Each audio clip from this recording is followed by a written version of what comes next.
chit-chat. Now, do you have like a whole pre-thing that goes up beforehand or no? The pre-thing. You mean the... Like, there's people... Right, there's like a pre-thing. There's this thing that I noticed, like Xbot has it, and a few others where they like while we're talking behind the scenes, they'll have like a video up. Oh. And it's like an intro video for their show. I don't have that, but I mean. Nah, I've thought about that, like maybe like making like an animated intro or like a countdown. I've thought about it, but we haven't. Well, see, we haven't got there yet. I'm on your channel and I'm listening, and anyone who's tuned in right now can hear us. Yes. Yeah. We are live. Oh, okay. That's even better. Yeah. I kind of ease it in, just kind of have some little Erica's like, there will be no warning at all tonight. You are supposed to be a professional. She's trying something different. Surprise. Yeah. Surprise. We here. What's going on to everybody in the chat, everybody who's here live? We in here. We've got a special guest here. But we're not in a rush. We're early. We're 2 minutes early right now. 2 minutes early. No rush. Goddamn. Chilling right now. What's up, Racer? Racer, What's up, Hustle? UC Salazar. Hustle. UC Salazar. Oh, okay, your chat's ahead of mine. How? How is that possible? Because I'm the best. I don't know. That Japan time? Like, what is that? That's not... You knew Salazar... That is You knew Salazar was there before I did. That's crazy. I mean... But like, Racer and Salazar are my people. Like, we're connected, man. That's true. That's true. What's going on, everyone? This is the Backlog episode 34. We here. I got my co-hostess with the mostest, Shar. That's me? That's you. What's good? What's good? I beat my 25th game of the year. Hey, I'm excited. You just showing off for reals. Yeah. I'm not, but it makes you angry, so I do it more. That's how I do. Listen, it's not a competition, all right? It's not, but it kind of is, because I made it into one, because it's funny. Mooch, how many games have you beaten this year? Do you know? It's funny you say that. So no, absolutely. I can't even tell. You flexed on us, Shar, the minute we started the show. I want to say, like, and this might be really sad. I think 5, 6. Ooh. I got you beat my then. problem is this. I dabble. That's my problem. Like right now, just before the show, I was playing Borderlands 3 on PS5, and it's got the upgrade, right? And I got about halfway through on Xbox when it first came out. I bought it on Xbox, played it there, played it on PC for a while when it went on sale. And now I'm probably not even a quarter way through on PlayStation 5. But my point being is, like, I just dabble. Like, I like to play a game for a while, enjoy it for what it is, and then I'll sometimes just jump over to another game. I won't all of a sudden complete a game to 100% just because I've started it. I don't know what my problem is with games. I like to just kind of jump over here, jump over there. The problem with that is great variety, right? Yeah. Problem is a lot of times you don't go back to finish them all. I am literally at the very end. I would say I probably have, I don't know, 20% left of Death Stranding. Shame on me. I didn't beat it yet. I played it like religiously. And then the minute something else like was just like caught my fan, I just jumped right over to the other game. And so all these things kind of happen. So I don't ever have a large list of completed games for the year, but I think I did about 5 or 6 this year, which is, I mean, for me, actually higher than usual. I generally do, like I said, 2-3 games to completion. My problem is this, though, Shar. Maybe you can help me with my problem. These 5 or 6 are all platinums, right? So when I do them to the nth degree. I don't just play them, right? So that's a problem. That is a problem. For sure. So that I think it inhabits me to accomplish the 10, 15, 20 goal. It's like when I barrel down and do something, I'm like, I have to find every collectible. I have to find every part of the map, right? And that's, I don't know, is that OCD in gaming? Is that what that is? I don't know what that is. I don't know. Yeah, a little bit. Because, like, I definitely start out a game. Sometimes I'll be like, oh, man, I'm going to get the platinum for this thing. And then I just... halfway through the game, I'm enjoying the game for what it is and whatever, and then I'm like, you know what? I got other stuff to play after this. Maybe that platinum isn't as important as I thought it was. And I'll just not do it, and I'll finish the game, and I'll be like, cool, that was a good game, and then I'll, like, move on. I need more Char in my life. That's what I need. Because I gotta be honest with you. That's what I need to hear because I do have that issue. Like even Borderlands right now, right? So I start on PS5 and I'm like, okay, Oh, what am I gonna do? Borderlands would be like And I'm just cool to do all addicted to that. the trophies. What is I wrong with this? You're a completionist. Yeah. You're just a completionist, I guess. Addicted You to the want trophies. I feel that. I feel that. It feels good, but you know what else feels good? Beating the game feels good. It's true. It's true. And I'll tell you, so I think when it comes to this, and it was funny because I'd mentioned this for years, is that I've never been an achievement or trophy hunter prior to, let's say, the past 2 years. And then it got to a point where I started playing more on PS5. And when I did, the trophies are way more addictive than the achievements. And I'll give you an example why. So if you're at 49,540, right? And then you don't complete the game, right? So you don't get the 1,000 achievement, you get whatever it is, maybe you get 540 points, like Char's saying.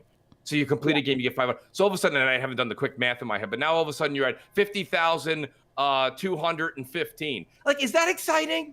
Is that really exciting? It's a number, Right. yeah. I never got the points thing in the like. I don't play Xbox, but like the points thing to me was just so arbitrary and weird. I was like, why is it points? That's so fucking odd. It's kinda weird. Sorry, it just lost my attention. I think the major milestones are, think about this. So 25,000, 50,000, then probably 100,000. And then once you cross 100, then it's every 100,000. So my point being is like, okay, so I'm supposed to get excited every like 16 games I beat eventually. Like, that's crazy. Whereas if you get a platinum, you take a picture of it, you put it on Twitter, and all of a sudden everyone's like, holy shit, you got a platinum. It's unbelievable. It means, It's like it in means your something. little world, you got the gold trophy in the Olympics in your own little world. And it's great. And I feel like that's just so much more rewarding than the point system. And early on when the point system was instituted, it really felt good because you were like, okay, good. I'm hitting 5,000. I'm hitting 10, 15. Look at me climb.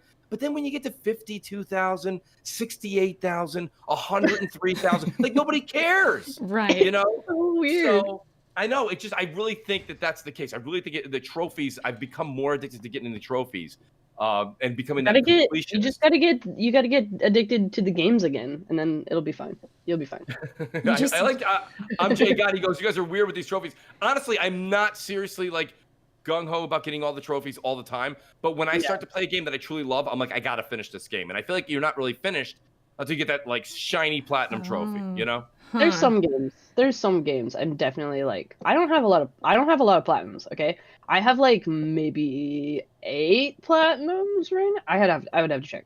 But like most of those platinums are like Miku games or like rhythm games. There's definitely something though with the trophies that like it being more satisfying. Like there's a lot to it. Of them too. Yeah, like the names, some of the names of the trophies are fun too. Like yeah. I mean, granted, like the multiplats, when they're on Xbox, they have the same names for like the achievements and everything. But there's just there is definitely something to it. I think seeing the trophy, like the actual platinum or the silvers, the golds, this one's harder than this one, and how much percentage of people got it, and it's like it makes you feel kind of like it's satisfying.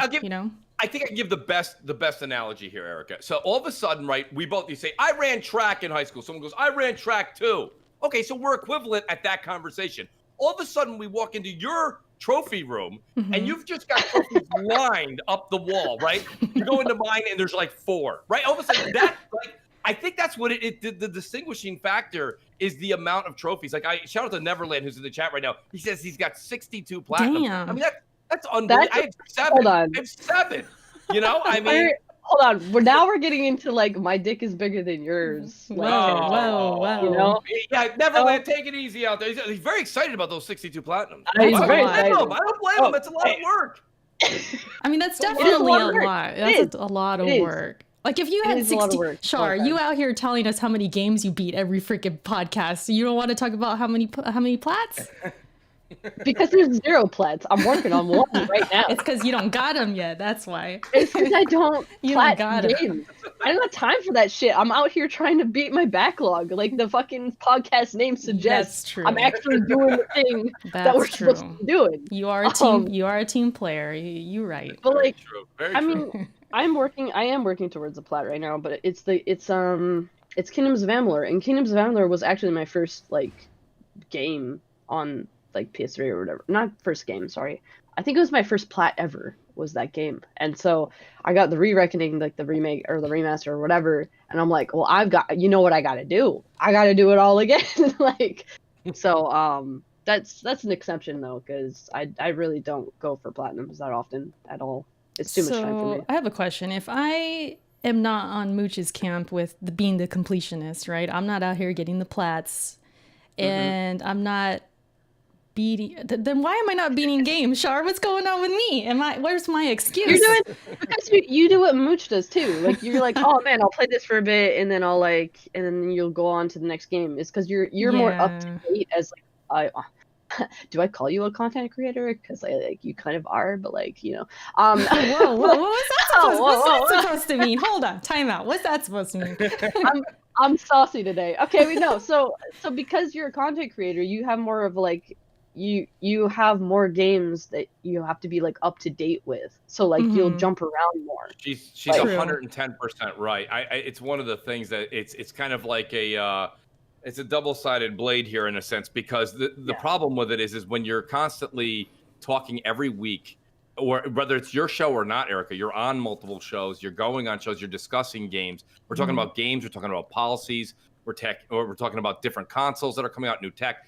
You've got to keep up with the news every single week. So let's just put it this way. So you've got Ghost of Tsushima comes out, right? And then immediately after that, another game comes out. You start to get really into it. It doesn't mean you won't complete Ghost of Tsushima, but at the same time, you'll jump to the next game. I do this too, right? Because the minute somebody says, "Hey, Mooch, what do you think about this other game that came out?" And if I say, like, "Well, I don't," I go, "Well, there's two ways, right?" So either if I say I didn't play it, then right there, I'm already. It's just my opinion's just void. So there's that. Number two, I as you would say, a content creator or just a podcast host. How can you really speak to it without giving it a shot, right? I fell into that loop early on where people say, don't knock it till you try it, right? I mean, I think there's a certain validity to that. At the same time, I think there's a bit misconstrued. I think that the three of us, and I just met Shar, but I got to be honest with you, she's beating 25 games this year. I can say this clearly, and I feel I have full confidence in it. We've been gaming long enough, the three of us, that if I said, Shar, you've got to try this game out, and the game is not good, it's just not your fancy, you're going to say, Mooch, I don't like that game. And I'll go, well, you never played it. You go, I don't have to play it. I know I don't like that, right? But for some reason, a lot of people won't be okay with that justification. Erica, you've kind of seen this transpire time and time again. I've mentioned it a few times on Crossfire, is that you got to try things out at least, even give it 5 to 10 hours before you say you like or dislike something, you know, or the chat will kind of roast you. So it is what it is, and I don't blame them necessarily, but I think we've been gaming long enough to where we can use our better judgment when it comes to certain titles.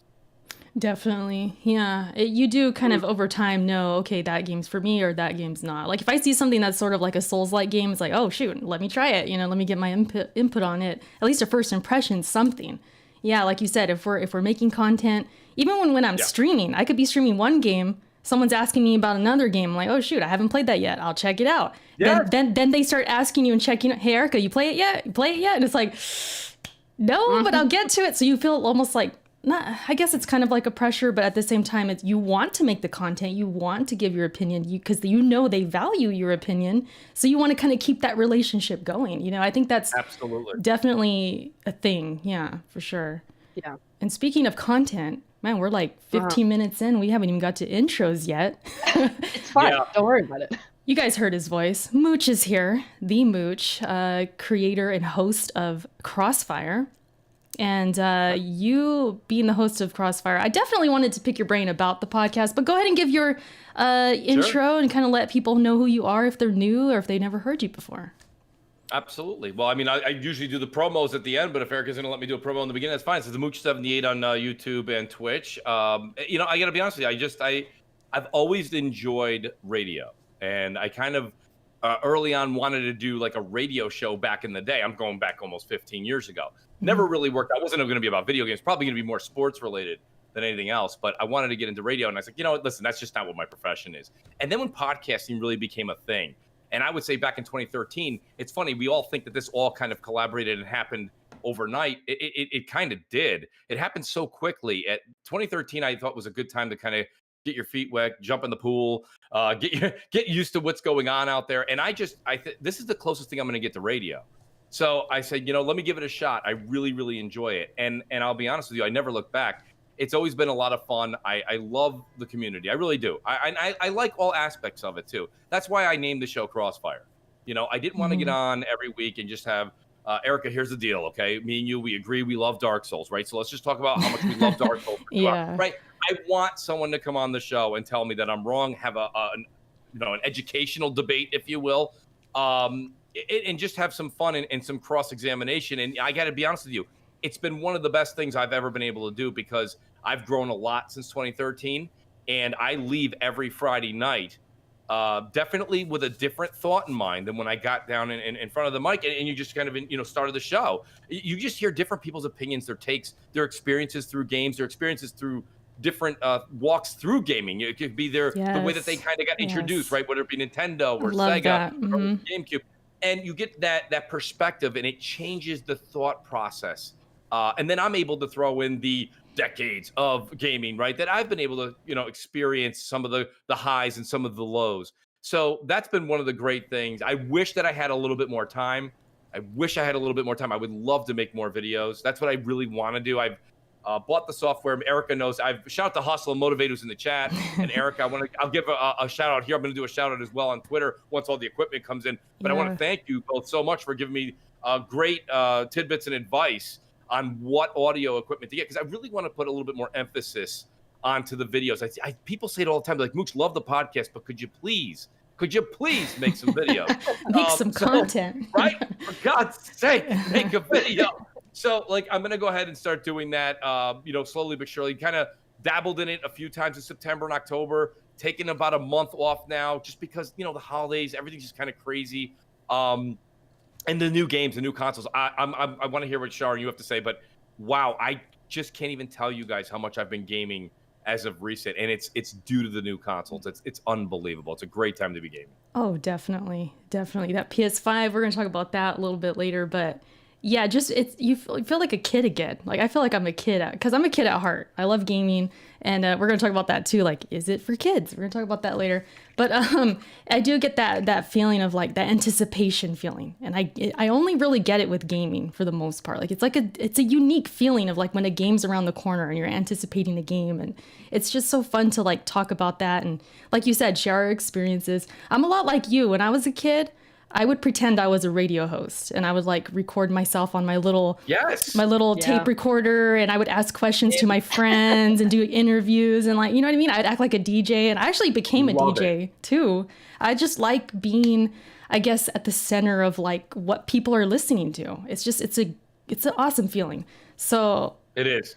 I wanted to ask you though, like with your podcast, like I know you like Crap Gamer and Xbot, you've known those guys for a long time. You guys have been collaborating for years, and I've always come across like, who's this Mooch guy? Like I'd always hear Mooch, crap, and I remember listening to you guys, and even though you guys kind of went through your phase of like the console warring a little bit, you did the Xbox thing, and and you could give some insight on that in a little bit, but absolutely. But like I remember, just all that aside, right? Whether I agreed with you guys or not, I always thought, man, you guys really got something here as far as like having that radio voice or having that inspiration. Like I could totally tell, and correct me if I'm wrong, I could totally tell you guys were inspired by Howard Stern.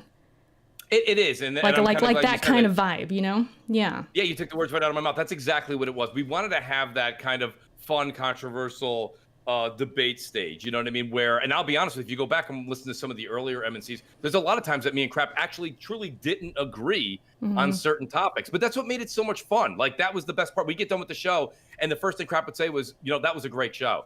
And I'm like, it was. And it was because me and him, one of the classic debates that we always got into was just how back in the day, now this sounds like it's Monday Morning Quarterback right now, right? Because everyone's, well, no kidding. But back then I'm not a big fan of Forza Horizon or Gran Turismo. I don't like racing cars. Like to me, it's like, let's get home and play Traffic. Nah, I'm good. So, but that's a me problem. I said to him, I said, listen, let what is it there? Who makes Forza there for turn 10? Turn 10. Said, let turn 10 take their time. Give them 3-4 years. Let them make a different game. I'm so tired of playing the Festival and Horizon. I'm so tired of playing just Forza Motorsport every year where we turn left at a different, like, they're like, Turn 10 was like, listen, this year we've gone to Germany. This year we've gone to Italy. We've got these great, we're going 120 miles an hour in a circle. I can't see anything I'm driving by anyway. These guys could have done something at Chuck E. Cheese. It doesn't matter, right? So I'm like, listen, guys, do something. Step yourselves out of the box. And it was funny because I went on a whole rant with that. And Crap's a big fan of it. And he's like, I got to disagree with you. He's like, I don't think that that's what they should do at all. He goes, it's one of the staples that everybody's an Xbox gamer knows that they can count on. And we just went back and forth. And that chemistry really just kind of built right off of that. You just remember that one discussion that kind of kicked it all off. Mm-hmm. And I think that's what everybody saw, the chemistry there. That worked out really well. But yeah, we definitely tried to get the Howard Stern thing. And it's tough because, you look at when Howard Stern or anybody that was like that shock jock on the radio right back in the day, you can't really do all that stuff anymore. Right. You can't, the humor's changed, comedy's changed, things are different. So it's like, you can't really do some of that stuff. You have to kind of like, you have to be prepared to move forward and you have to be prepared to change on the fly, right? Mm-hmm. Like, and I don't mean like literally month to month. I mean show to show. You've got to be able to understand who's on your show. You need to know what their likes and dislikes are. You need to know where their comedy begins and ends. And that's part of being a responsible podcaster, I think. So that's definitely how the show kind of metamorphosized over the years to where now instead of a Howard Stern, I like to think of it more of a gaming Tonight Show. Do you know what I'm saying? Where it's not going to be so much a grueling this or that. It's going to be more of a why, what happened, Erica? And that's interesting that you say that, but wouldn't you see this aspect of it and see if it kind of changed a bit? And so maybe the Tonight Show is a bad example because that's just like usually just buttering the guest's roll, right? Right. But we generally try to shoot some questions out based upon your answers. And that's the thing. So you start to develop a repertoire with your panel members. You get that out there. And Xbot's really good. Xbot's great at what he does as far as defending Xbox.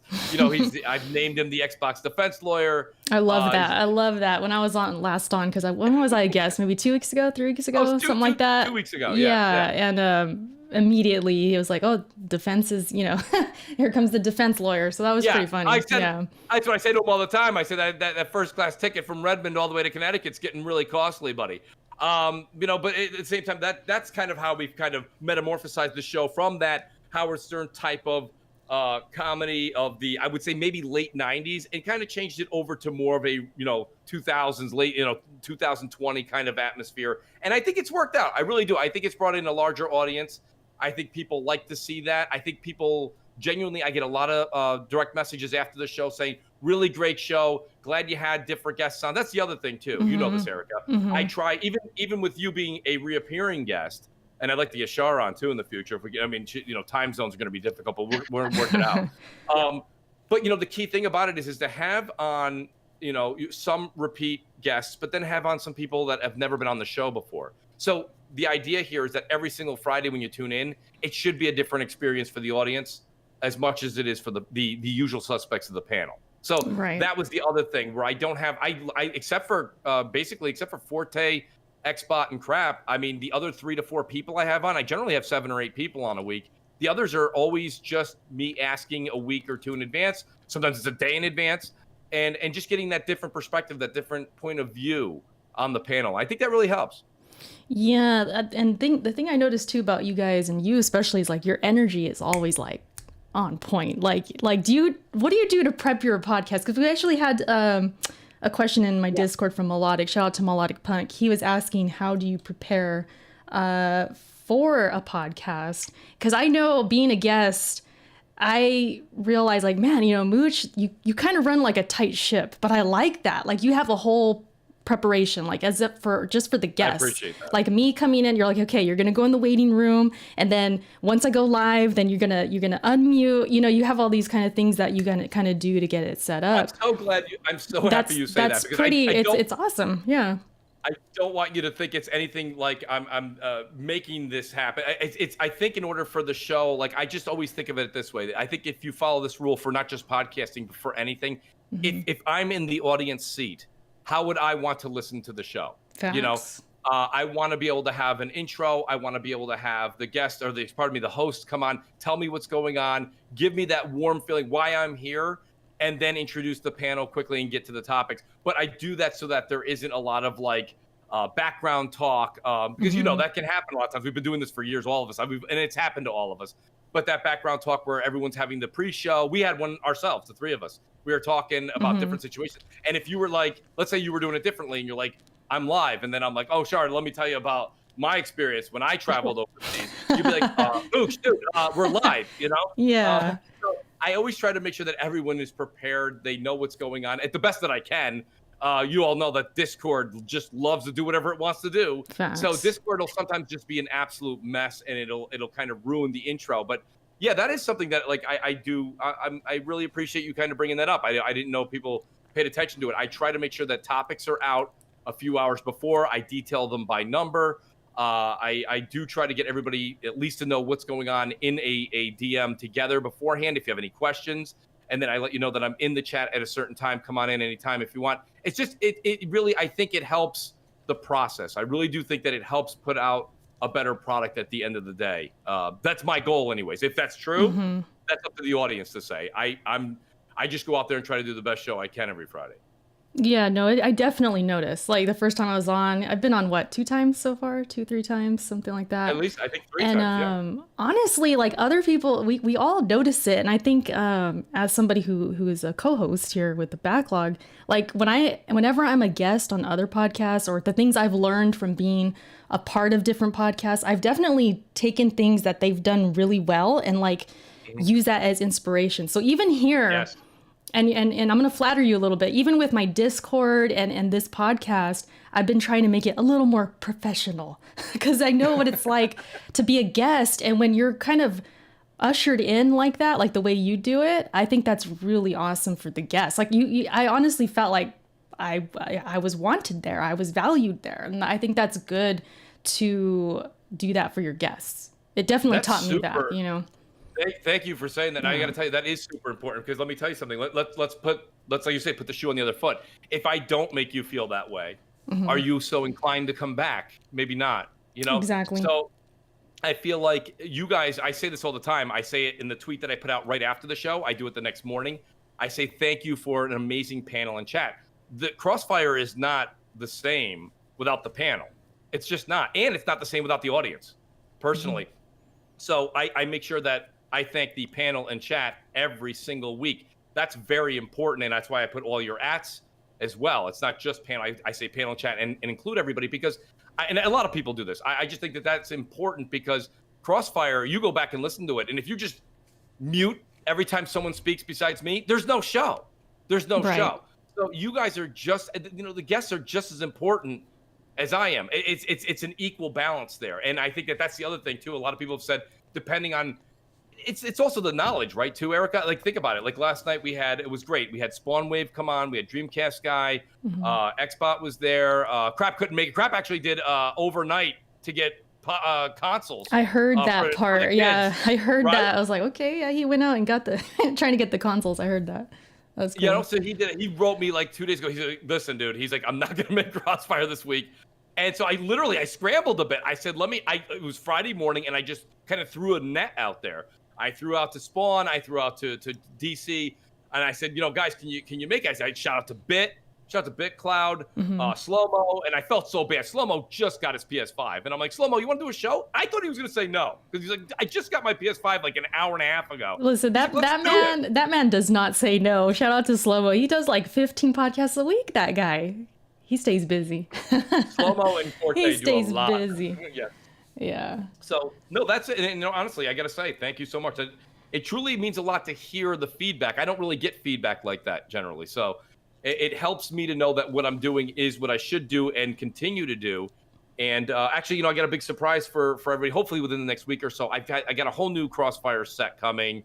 So there'll be a whole new set. It'll be more interaction for the audience. It'll be some gameplay. It'll be a lot of things going on. We're gonna do a couple giveaways. I'll announce that stuff a couple weeks out, but like nonetheless, I think that that's another important thing is to keep things changing at least once a year. I'm going to try and change things up as far as aesthetics. I think that helps. I don't know. It's like I said, if me and you were going to the same show every week, you would hope that the people who are doing the show would change it up every so often. So we'll see if that works out. Yeah, no, I agree with that. Shar and I, we've done, little things here and there trying to get the quality up, right, Shar? With the graphics, the thumbnails, the gameplay in the background. Huh? You guys do a lot. I mean, I got to be honest with you, Erica. I'm still amazed at how you do this show, and then you stream like mad. But I don't know. I don't know. That. The thing is, like, you tell me that, Mooch, but I honestly feel like I'm not doing enough. Like, I should be streaming more. I should be streaming way more. Shut up. Shar. No.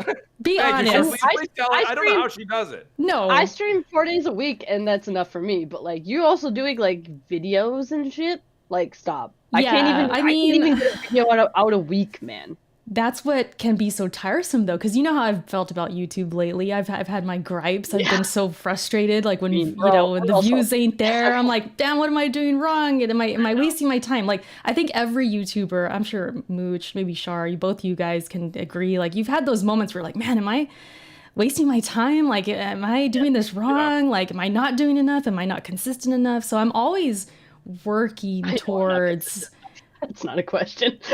but you always want to improve. And like Mooch, you're saying, even with the podcast, like, yeah, you want to add graphics, you want to add gameplay, you want to add stuff the chat could be more engaged with. And you're always thinking about things like that. I'm always thinking about that. So I honestly feel like I don't stream enough. Look at Robert. Well, you say that. But we were talking after a show. We were just having a conversation. I think Hustle was there, and we were all having a conversation. And you're like, guys, I want to keep talking, but you're like, I'm gonna go game. And like, it was no joke. 5 minutes later, boom, you're live on Twitch, you're live on YouTube. I'm like, you just got done doing a 2.5-hour podcast, and you're like, I'm gonna go game. And like, you remember we were trying to get everyone together for Among Us, which I was able to make the second week. But a lot of times when I get done after Crossfire, I am ready to just absolutely like chill out. Like, I'll game, but like, I don't know if I want to get back on Twitch. I also do a different type of Twitch too. You've been there, Erica, but you do a lot what I do. You speak to the audience. You're very talkative. Right. And so I don't want to go do a 3-hour Twitch stream right after a 2.5-hour podcast. That's exhausting, I think. And you're like, let's go. let's do this. Somebody put the curtain back up. We're going live. And I'm like, wow. I'm like, no dinner? Nothing? I do skip dinner. Yeah, that's true. I do that sometimes. It's kind of crazy. Yeah, no, but I guess it's like an energy thing. Like once I'm going, it's like, okay, I'm going. I'm on the high right now. Let's just keep it going, kind of thing. If I stop, then I try and stream the next day. I might not do it, I'm very much like, I got to just do it and then I'm going. Like, I'm making content already. I got my hair did, everything's okay. Let's just keep going then. Let's just keep going because tomorrow. That's so valid. Oh my God. Yeah, right? Because like tomorrow my hair is going to be a mess. So let me just do it now, It's like kind of that has to do with it. But no, I was going to mention Robert. I mean, thank you so much for the super chat, Robert. He is a big time supporter of me. He's in a lot of my streams. So I was going to ask him like, Robert, don't you think I should stream more? He probably would agree with me, but don't do that because then he won't come to my streams. Oh, right. We got to give Shar some attention too. Nah, but Merc, shout out to Merc, friend of the show. This is one of the best podcasts in the community. Hit the like button. That's a fucking lie. Whoa, what do you mean it's a lie? Wow. Why are you hating on your own podcast, Shar? What is this? Because I'm on it, all right? All right, yeah, that's fair, I guess. Thank you, Mert. Appreciate it. The dude bro, for sure. Appreciate all you guys. Like, seriously, I'm sure Mooch, you could agree. Like, the supporters, I mean, shout out to Salt. I mean, Salty's here, Hustle's here. I seen, what was it, Racers here. Brutal. By the way, Brutal doesn't realize Brutal's making a couple of jokes. Brutal was on Console Corner back in the day, and I've podcasted with Brutal a few times. So shout out to him for showing up tonight. Great to see him here. True gamer. Wish he would actually come back and do some podcasting. It'd be great. I actually invited him onto Crossfire about 2 or 3 weeks ago. He's like, listen, love to do it. But with the family and everything going on right now, he's like, there's no way Friday night. That's not happening. There's no way it's happening. Listen, I understand. When you got little kids, it's not easy. You know what I mean? So shout out to Brutal for being here and Salty. I can imagine. Yeah, the supporters, man. Like sometimes you ever sit back and you just think about it, like how the same faces keep coming through and you build like a rapport and like a relationship with them and they really genuinely like your content. Do you ever just sit back and just think like, like you take it in. Like, man, these people really like mess with me like that. Like, that's awesome. It's so like humbling, it's an honor. It's an Yeah. honor to have people say things like that. It really truly is. Like, shout out to Salty. Salty's like, Mooch is one of my favorite podcasters. I can't tell you how much that means. Like, you get done with a hard week's work, and then you come home and you start to put together all of these. I literally snippet all kinds of articles and points of view, and then the setup that I have and the setup that I'm gonna be doing is twice as intensive. I mean, for my world, others that are doing it are like, it's no big deal. Well, it is for me, and it takes a lot of time. So when people say they enjoy the show and they enjoy the podcast, and they're here every week, and they're look at the great support you have in your chat right now, Erica. Yeah, like that's like, it's priceless, and it means the world to us. So thank you to everybody out there. Really, really means a lot. Definitely. What about you, Shar? You ever just sit back and you're like, man, I mean, why do people like me? I don't have a lot of people. Okay, right. I'm kidding. I don't have a lot of people coming through because I mean I stream at weird times and shit, but like the people, I don't understand why people keep coming back to my streams. I'm like, I was just like sitting there sometimes and I'm like, why are y'all here? Like, I keep saying the same names. Like, what the fuck are you doing with your time watching me? That's just weird. I think, you know what it is? I think, Shar, and I'll answer it just from myself as a perspective. I enjoy Twitch, and there's a lot of people I follow on Twitch. For myself personally, you get done watching your favorite shows on Netflix or HBO or whatever, and there's no sports on. Let's say you're a sports nut, you're a sports fanatic. You're like, okay, but there's no games on, whatever. And you are a true gamer at heart. There's something to be said.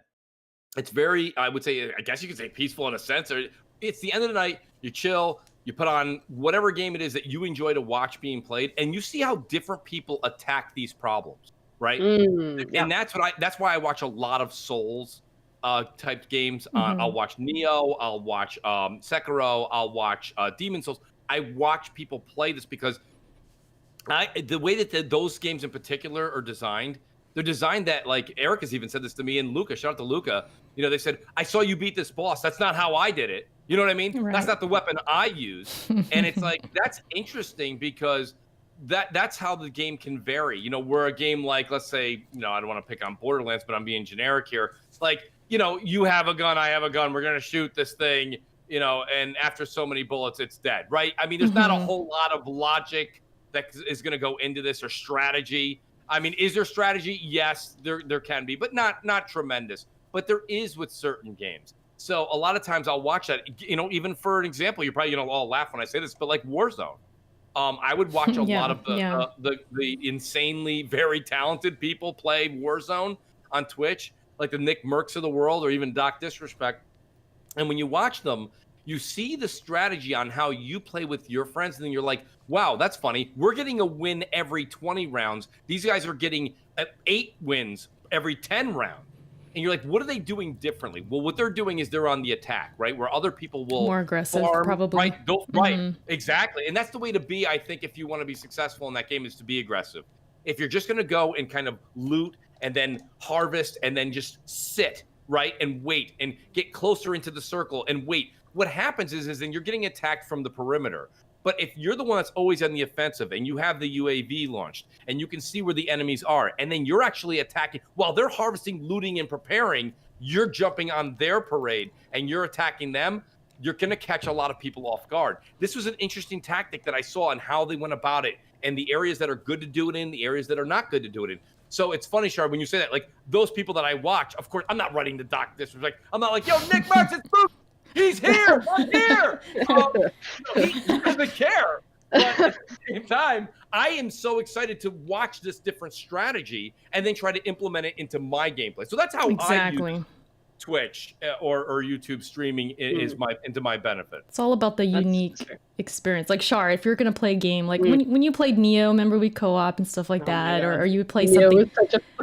You play, you play a game that maybe somebody is like super interested or it's hot at the time, and they're like, oh, I want to see Shar's reactions. I want to see how Shar does it. I want to see if Shar gets your butt kicked. Everybody wants to watch me play those games, man. But that's what, like, I agree with that. That's why I watch Twitch, especially when it comes to like Souls games and stuff, because I want to see how they're gonna do it. I want to see if they're going to die or if they're going to, they're going to win. And eventually they will. And that's like the best part of it. That's what got me really into Souls and all that. It's like I just love that community.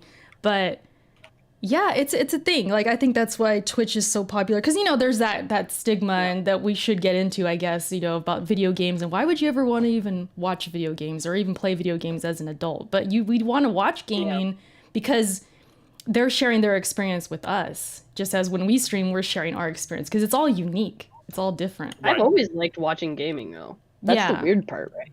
Like, Same. You go over to someone's house and you're like, all right, I'm here to watch the game, and wherever you left off, I'm here. I'm just going to sit and chill and watch this. It's like, I get that experience all the time now, and it's great. Yeah. That's amazing that Shar said that. Like, I don't know if you guys feel like this, but I don't get that opportunity anymore. Like, whenever we go anywhere, we go over my brothers or anything, now they'll have their gaming systems, right? And then they'll be like, "Oh, I'm stuck on this one part. Here, you do it for me." And I'm like, "What?" And they're like, "You don't have to do it." And I'm like, I don't actually get a chance. I don't get a chance. I don't actually get a chance to sit back and watch. That's why like Twitch is pretty cool. I'm always playing the game. I'm always doing this and that. Like, I'll give you an example. I love things like there's not just complicated games. I like simplistic games that are like trial and error, like Trials, for example, or even what Astrobot gave us in our latest game here on PS5, where you had the time trials. Mm-hmm. Like, I love that. And for the first 2 nights, I did really well until our buddy Jeff Grubb decided to destroy my. No, Jeff is very good. Jeff just has every time locked down in the world. But I wouldn't go to sleep. And it was funny. There was a point where, shout out to Nick Marcel and Randall Thor. The three of us were literally all playing at the same time. We weren't in a chat or anything, but you guys know this from the PS5 if you played Astrobot. When somebody tops you as number 1, it comes up on your screen. It's like, become the leader again. So-and-so beat you. And I'm like, oh my God. Like, I remember it was like 1:00 in the morning. Nick beat mine. I went back, beat Nick. then all of a sudden, like, Randall Thor has beat you. And I'm like, oh my God, I got to go back. I got to get Rand. So I wanted to hold those. Like, we did that for like a short period of time. And then it was kind of like, it was over. I was like, I'm not going to spend the rest of my days doing Astrobot challenges. But it was interesting. So it's like, you always are thriving to do really well in those types of like challenges. So whenever I go over to any friends' houses or anything like that, it's always like, here, dude, take the controller. You try it. You get past this part. Like, I know you can do it. And I'm like, no, I'm like, I'm going to watch you actually play the damn game. Like, you play the game. No. You know how to get through it. I know how to get through it. The point is, you want to see them. Know how to get through it? Yeah. You want to see them do it and see their reaction. Yeah. So it is what it is. I think that's interesting that Shar said she can go over and chill and watch. And I'm like, those days are gone. Like, everyone always is like, well, you do it and show me how to do it now. And I'm like, all right, I'll do it. I'm like, but and it's not like I'm a guru. I play more games. Right? Definitely not. But like, I enjoy gaming. I love that challenge. I like that competition. So if it's something definitely like a Trials game, or it's that Astrobot thing, or anything you could think of where it's a time thing in a game, I think that's genius to put in, because it keeps you coming back over and over again to the game, and that's a fantastic thing. But yeah, like I said, that's the main reason I do that. I just wish more people would be okay with like that's the thing about Souls games. I think that people are concerned about is they're worried they're gonna die in the game. They don't want to die, and but that's part of it. I mean, Shar even knows that. That's just how you. That's how you play. You got to die. I mean, I made a video about, if you're getting new to Souls and you want to get into it, what do you kind of need to know? The first thing I said was, you're gonna die. Like, you got to be okay with that. You got to be cool with that. And use it as a learning experience. Just figure out, okay, what did I do wrong? What could I change? What could I do better? And you just eventually get it done, and it's super rewarding. So, yeah, I think when it comes to streaming, maybe those games. I mean, I'll admit there's been times where, like, you know what? Do I really want to stream this part, because I know I'm gonna die over and over? But then that part of that makes me want to do it, because it's like I want to show when I actually do beat it. So it's so tell me interesting. if you run into this, Eric. Do you run into this problem? So, like, I'll give you an example. I ran into this problem probably about twice in my platinum. I platinum basically everything on Twitch for Bloodborne, and there was 2 nights that I remember. And I can never say the boss's name. Erica, you'll correct me. Was it Agua? Amygdala. Amygdala in the Chalice dungeons, and I just couldn't. I think you might have even stopped by that night, and I gotta be honest with you, I just couldn't get past him. And you could see, like, I had a great amount of people in the chat watching, and as I'm going into the second hour of not being able to beat this this creature in the chalice dungeons. I'm sitting there and I'm watching like it goes from like 35 to 30, 30 to 25, 20, and I'm like, oh my god, I'm losing everyone's attention. I'm like, I just want to do something to get everybody excitable again, and I'm like, but like it is what it is. It's just part of the game. I just couldn't. And then what I did, I just the next day, you got to sometimes go in like fresh legs, right? Yeah. You just got to kind of put the controller down, break. step away, and come back the next day. And we did it the next day on the stream. But the point of the matter was that I just felt awful. I felt like I was letting people down on the stream. I'm like, I'm supposed to be putting out a good product here, and this is definitely not satisfying the crowd. You'd be surprised what they're satisfied with, though. There was this time I was playing Gears, and I tend to rage sometimes on Gears. I have my bad nights. I call it Gears o'clock. And I do things on stream where I'm like bumping the mic, I'm strangling the mic, I'm like making noises and whatever. And I'll be feeling like, damn, no one's gonna want to hear that, or it's probably embarrassing or whatever. I got people literally like DMing me like, Erica, that was great. Keep doing that. Yeah. Keep doing more of that. It was super entertaining. I'm like, really? They're like, yeah. I think people genuinely like to see the struggle. They like to see. That's a good point. The frustration and the emotions and like the genuine feeling that you have, I guess. The honesty, right? It's like you're so honest in those moments, and I think that's like fascinating for people. So I definitely agree with you. I think there is something to that. The one thing that I thought was interesting too, when you just said that they played music, you were playing music, and I wish there was a way to alleviate the strikes and the this and the that. It'd be so nice if we could play. It would be. Wouldn't it changes the whole dynamic of Twitch streaming? But the minute that you play anything that's got copyright claim to it, that your entire audio will go silent if that's what's in the background. That'll be the best thing that happens, right? I would love that. I would love that because I mean, there's so much music I could vibe to and like dance to or whatever, on stream, and you just feel it, but we can't do that. You can't do it. It's so limited. Unfortunately, but well, I guess we can get into one of our topics. This has been great. This is the thing I like about the backlog, and Shar, back me up on this. Like, I like how we can get into like these kinds of conversations. Oh, you guys can. I'm just out here listening. I enjoy it either way, though. Shar, you talk too damn much. All right, you need to be quiet. I talk when there's not a guest to talk, but remember last time.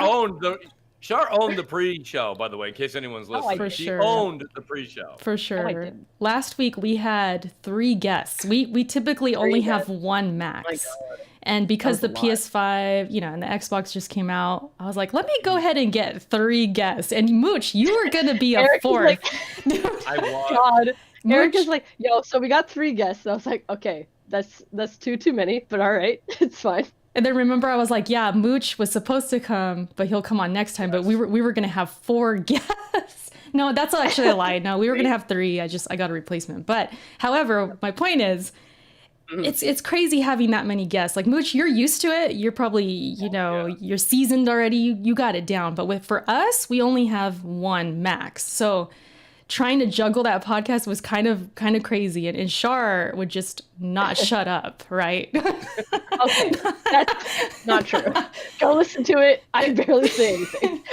Yeah, no, it's funny. It's definitely a dynamic and something that we are working on still. We're still a young podcast. We're barely episode 34. When we first started, we had no guests. Remember that for like a long time? Oh. I think maybe 20 episodes or so, and then we started doing guests. Yeah, so we're still learning and kind of, that's why I do bring up your podcast, Mooch, or like even when I talked to Rand, I brought up, because he was on here a few podcasts ago, I was talking about his podcast and just how you guys do inspire me, or at least teach me something that if I see something I like, and as a guest, I liked that, it's like, okay, I want to do that for my guests, or I want to implement that, do something like that into ours, I think we all learn something from each other. I really do. And it doesn't necessarily have to be the structure of the podcast. It could also be the demeanor and how you present, the question, the way that you run your show. Every show has a different feeling. I think everyone in the audience will agree with that. That's why everybody in the audience is so opinionistic, right? Everyone's like, well, I love Mooch. I hate Mooch. Right? It's like, that's fine. It's okay, because that's why you have your favorite TV shows and you have your shows you don't watch. there's different shows out there for everybody. And I think that that's the key thing. And I think that that's a great thing. That's a great thing. Every show that I listen to has a different aspect or a different feel to it, a different vibe. And depending on how you're feeling that particular day, maybe you won't watch it live, but you'll catch it later. Because you know what? You're like, I'm in the mood. You get home from a day where maybe you let somebody at the office back when you actually used to go to the office. But you're like, I let somebody have it at the office. I'm in a controversial mode. I'm gonna win an argument. Let me watch Crossfire. I'm in that kind of mood, right? Yeah. But there's other times where you're like, I'm not feeling that right now. I'll get to it Saturday or Sunday or whenever. And that's fine. I think we all pick up off of each other. I think that if you, I can't remember which actor it was. I can't remember if it was De Niro or whoever it was. They were doing like a Behind the Actors Guild, and they were doing an interview. And, they were kind of saying, they were like, you've done so many films and you've done so many things right. And so many people look up to you. He's like, well, don't look up to me. He's like, because, and then he literally said, he named off like 10 movies. And he's like, I robbed this from this person and that from this person and that from this person. And he's like, you learn when you're on set with other people how to handle this emotion or how to act in this situation. And we all do that. Whether you realize it or not, you do that. You may be more vocal about it and say, wow, I liked what I saw. I took a note. Maybe other people don't take a note down, but other people are doing it just by a matter of, let's say, osmosis, right? They're just doing it. Right. And that's great. I definitely have picked up from so many great people that are entertainers. You know what I mean? Like Salt does his thing on his channel. There's so many people. Rand does his thing. Zaire does his thing. Like everyone does some great stuff on their channels, and they're all entertaining in their own way. And I think that's amazing. Like that's why it's like there's a place for everybody on YouTube. Yeah. It's just trying to get the audience to actually give you a chance to listen to you. That's what we I think, right? Exactly. That's what we all ask for. Yeah. Like, give us a chance. Listen to the show. I'm sure we'll keep you here. But yeah, that's the hardest part, is getting people to stop by the show. And I think then the second hardest thing is, of course, keeping the audience. Keep them. Yeah. Cause I tell Shar that all the time. Like, we just got to find our audience. Like they're out there. They just got to find us. Right. Right. Something like that. Yep. Shar, Shar, are you looking at the chat, yeah. Shar? You're looking at the chat, right? Can you read Keenan's message?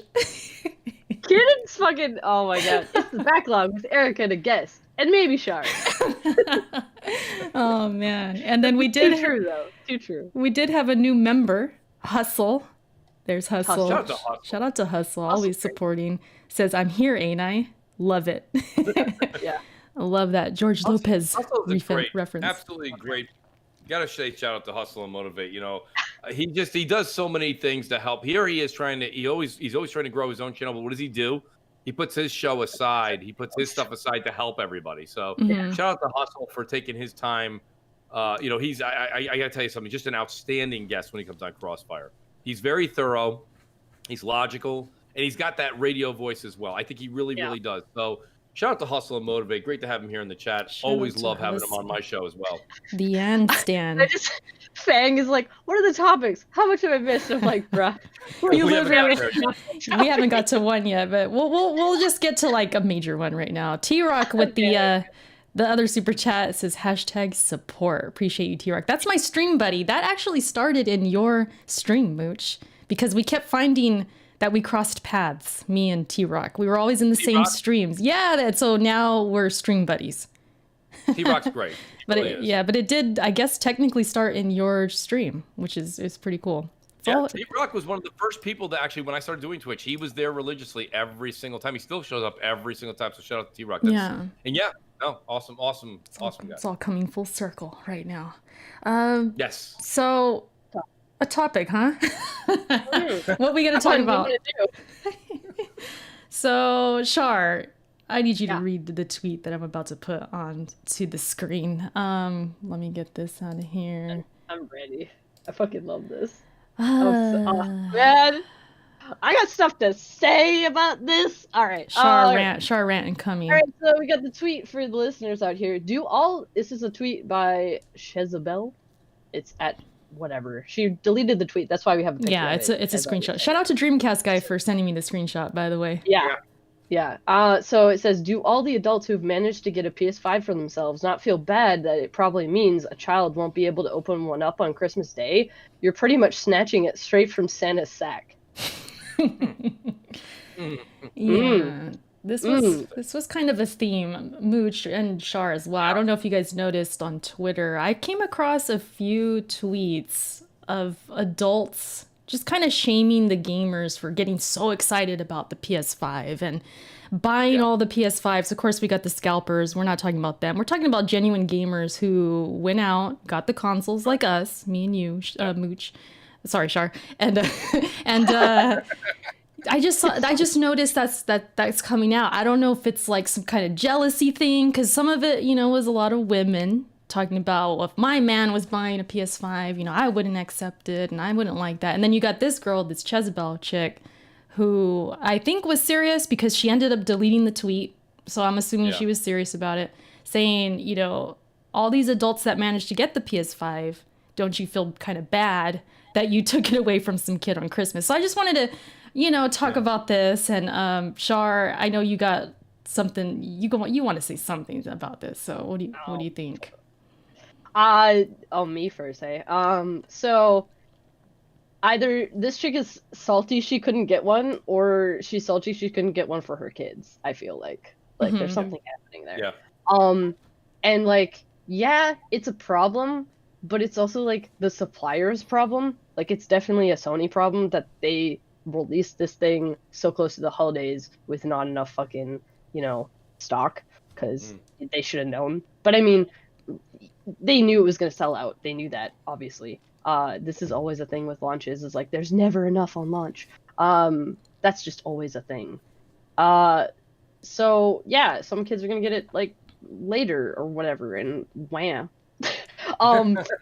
Like, I saw somebody in chat, I remember who Jay got, was like, these kids don't pay no bills. I'm like, yeah, no, they don't. That's what I'm saying.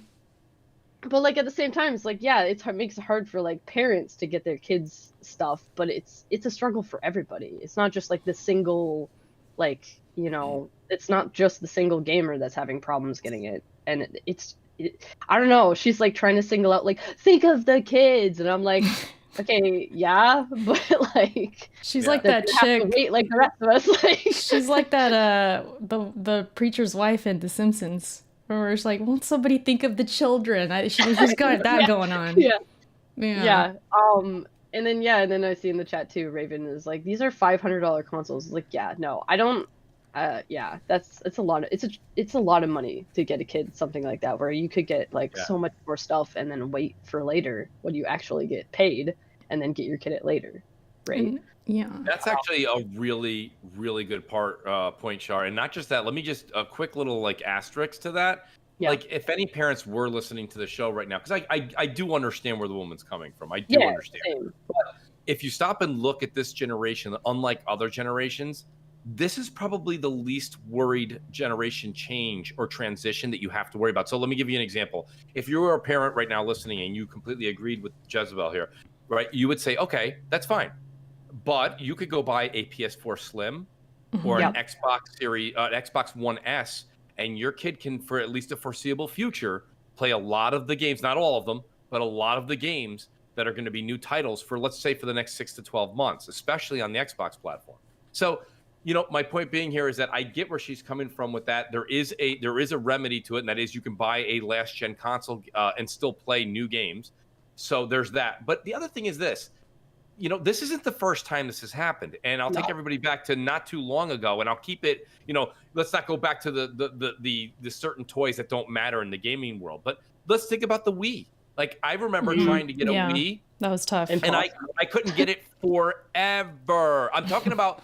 I think I finally got a Wii like 6 months after it came out. Like, damn. That's it was just, and I mean, I'll be honest with you, I completely I'm not huge into Nintendo in my upper years. You know what I mean? Like, I loved Nintendo as a kid. Loved Nintendo. I was definitely a Nintendo over Sega. Like, that was me. I was there. Nintendo. We go. That's what I like to hear. That's what I like to hear. Well, hopefully your audience doesn't start throwing tomatoes at me. I think that I've always been a Nintendo fan, so that's why I still have Switch. I have 2 Switches in the house. Like, we game, you know what I mean? And I've been fortunate enough to bring the kids up in a healthy gaming environment, and they enjoy it. It's something that we do as a family. I think it's great. But the thing is, this isn't the first time parents have had to go through this. So, you know what I mean? It's if you're like, wow, this is crazy. My kids wanted this, and everyone's kind of scooping them up.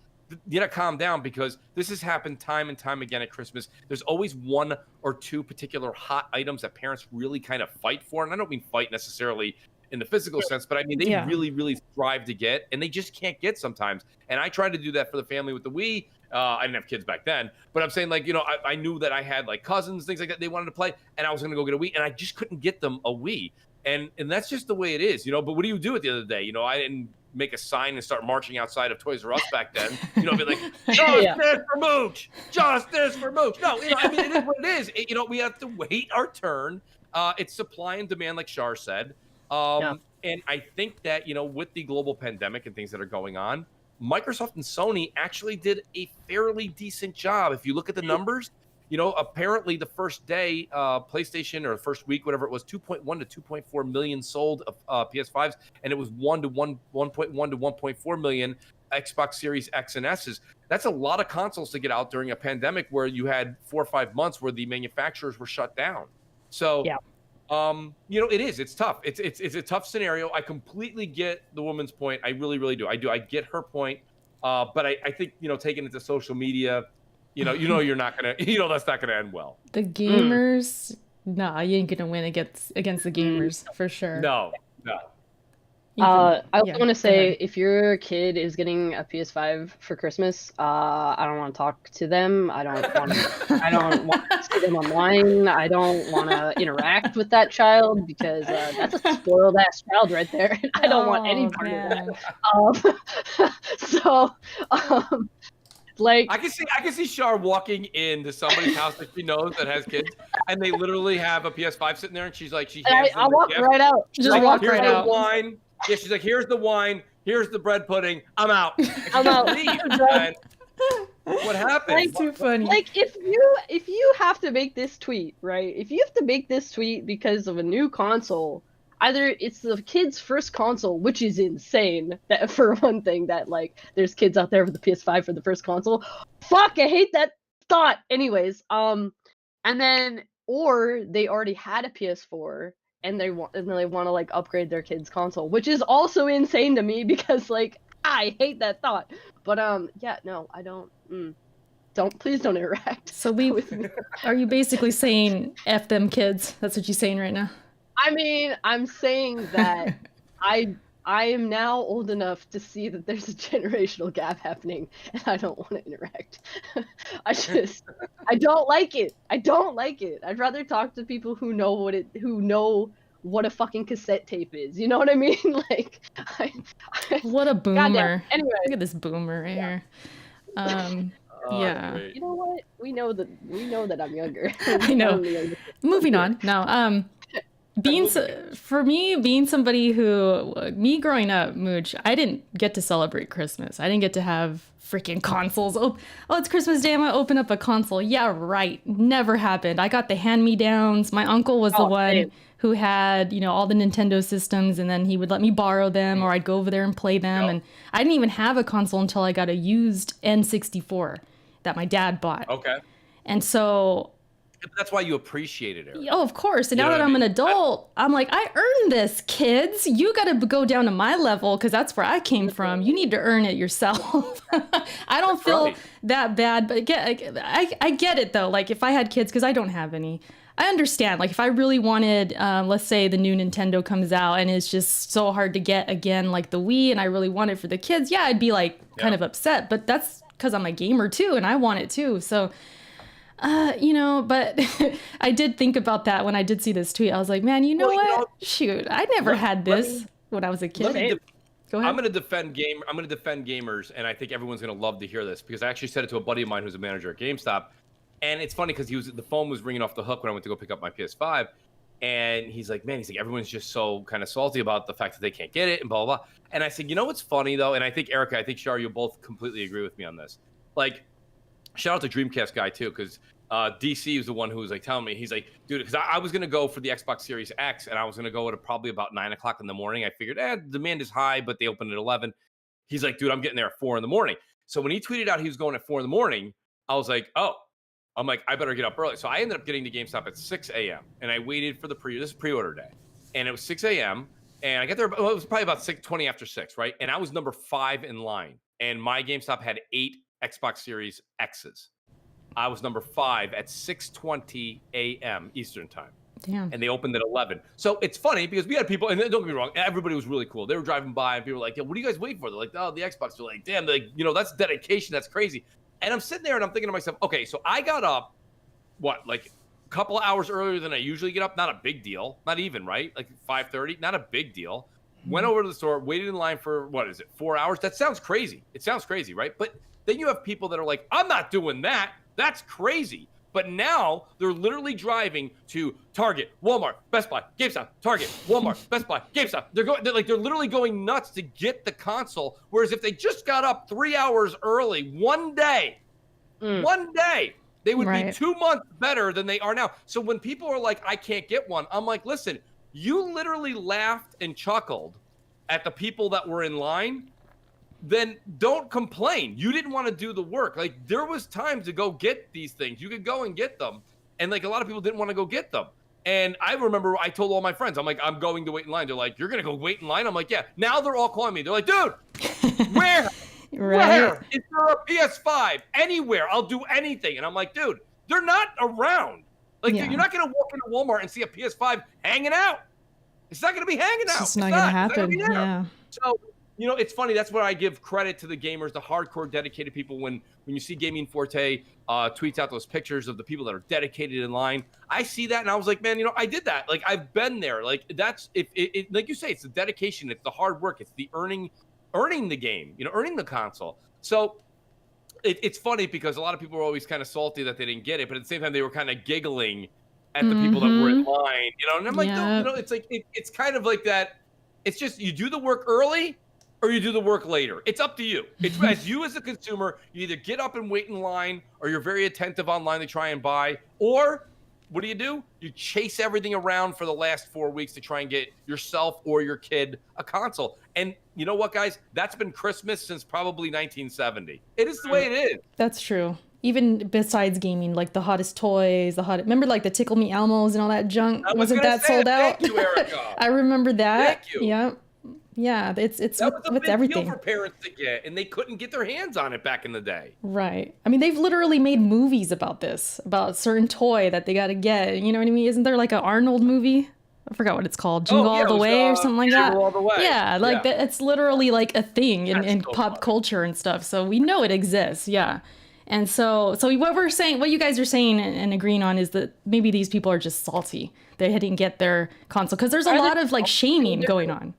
I mean, they're salty, or like Mooch said, they're just not attentive enough, or like, they have their ear to the ground like we do on like certain things like gaming. So like trying to like get a PS5 is virtually impossible for them because they didn't realize it was happening, or they, they're too late to the game, right? So that's it. That's the only thing, I guess. Yeah, because there's definitely been some salty tweets. Besides this, I wish I had the other ones just ready to pull up, but a couple of women here and there are just sort of upset that their man is excited for a PS5, or that they are glad they don't have a man that has getting a PS5. So it just reminds me of that stigma. They can also stay away from me. Right? Yeah. Sure. I hate saying that, by the man. way, stay away from me. She's like, I will kill you. You're not a friend of mine. Nope. A friend of mine is exactly it. So that whole stigma, I think, is still around, which is crazy. I mean, it's always going to be here, I feel like, until maybe we're grandparents, maybe it'll start to go away, because the kids now are growing up with gaming, and we grew up with gaming, but like there's a lot of people who did it, and I just feel like they don't really understand the hype or the obsession that we have. But it's, when you really think about it, and this kind of goes without saying, I always feel silly even talking about this stuff because we're talking to gamers right now. We're gamers talking to gamers. So obviously we all know that, it's just like anything else. Somebody watching Netflix all day, somebody, you know what I mean? Every hobby, everyone has hobbies and spend a lot of time with them. So it's, That's exactly it, Erica. And I got to be honest with you, that's one thing I'll never forget. It's a coworker of mine one time. He's like, dude, you still game? And I'm like, dude, what do you do? What do you do at 9:30 at night? Kids are asleep. It's a school night. It's a work night. What do you do? And he's like, oh, well, we, me and my wife, we watch Survivor. We watch the Cooking Network. I said, dude, I've been watching the Cooking Network so long. Bobby Flay is now my cousin. Like, we are like, I mean, for God's sake, how many more times can I watch them open a mystery basket? Okay, I get it. We understand what's going on. What I say is this. I go, here's what I think. I think if I hand you an Xbox or a PlayStation controller, that's like me telling you to fly a 747. I think you don't know how to handle the controller. That's what I think. I think you're intimidated to play the game. And that's what I think it is. So when people are like, oh, I can't believe you game. Like, dude, in all honesty, it's hand-eye coordination. It takes skill. Like, you have to work at it. You have to get better. And to be honest with you, I think a lot of people are intimidated by that. I think people would rather sit down and watch the 75th anniversary of Survivor. And I gotta be honest with you, like, and don't get me wrong, I love some of these shows too. I really do. I really do. But how many times can you watch HGTV, Food Network, or Netflix? I mean, listen, your friends that used to tell you that a great Netflix show is out, that stopped. Especially since the pandemic. We've seen everything Netflix has. Right. Like, literally. You know, we kind of joke about it on M&C. We're like, the next, like, Moochie Crap, we're going to have a show on Netflix soon because they're out of material. They need us. You know? Like, do it. Fucking do it. I would totally sign the dot. I will sign on the dot. But I mean, my point being is, like, that's what I think when you hear people in the office or wherever you work and they're like, oh, I can't believe you game. They're like, what is it would you say you do at night? What is so intriguing? What is it you're doing that is using hand-eye coordination, keeping your mind active, keeping, believe it or not, too, I think Shar and Erica will agree with me, are in the audience. Gaming has become quite social. Oh, yeah. It's quite social. Definitely. So, right? So we're in parties, we're hanging out. Even when we get done with podcasts, I've been in post-podcast chats longer than podcasts have ever been. Like, so it's very social. It's a great way to communicate. It's a great way to reach out. And there's a lot going on in the gaming space. As you can see, I believe gaming overtook Hollywood this year as far as money. Oh, yeah, definitely. Right? So thank God for that. You put all that together, it's like, I'm done with the mystery baskets. I'm done. I just don't need to watch that stuff anymore. Like, you should be doing something, and you don't have to play what I like. I don't care if you play Peggle. I don't care if you play, right? I don't care if you play Trials. I don't care if you play Tetris. I don't care. Like, do something that keeps your mind moving. It keeps you engaged. You know what I'm saying? So, and even Nintendo, shout out to Nintendo and the Switch. They've got a couple of those games where they're mind puzzles, right? Some of it's easy, it's quick math, or it's a puzzle to solve, and it's all on the Switch, and it's interesting. And there's things for everybody out there in gaming. You don't have to be a Souls fan. You don't have to like Gears. You don't have to like Halo. You don't have to like God of War. You don't have to like any of those things. You can like your own particular brand. There's something out there for everybody. And that's the one thing that I've tried to do. And I actually think, you've got to find a silver lining sometimes. And the silver lining to this pandemic, the silver lining is, there's a few. But the one that I've noticed is the silver lining being a lot more people getting into gaming. Yes. Because they're home. And that's where you see the supply and demand not evening out, right? That's why the demand is much higher than the supply, is you have people that are not even casuals. They're people who've never gamed, but they're tired at home of watching nothing on cable. Same things. They've seen everything on Netflix already twice.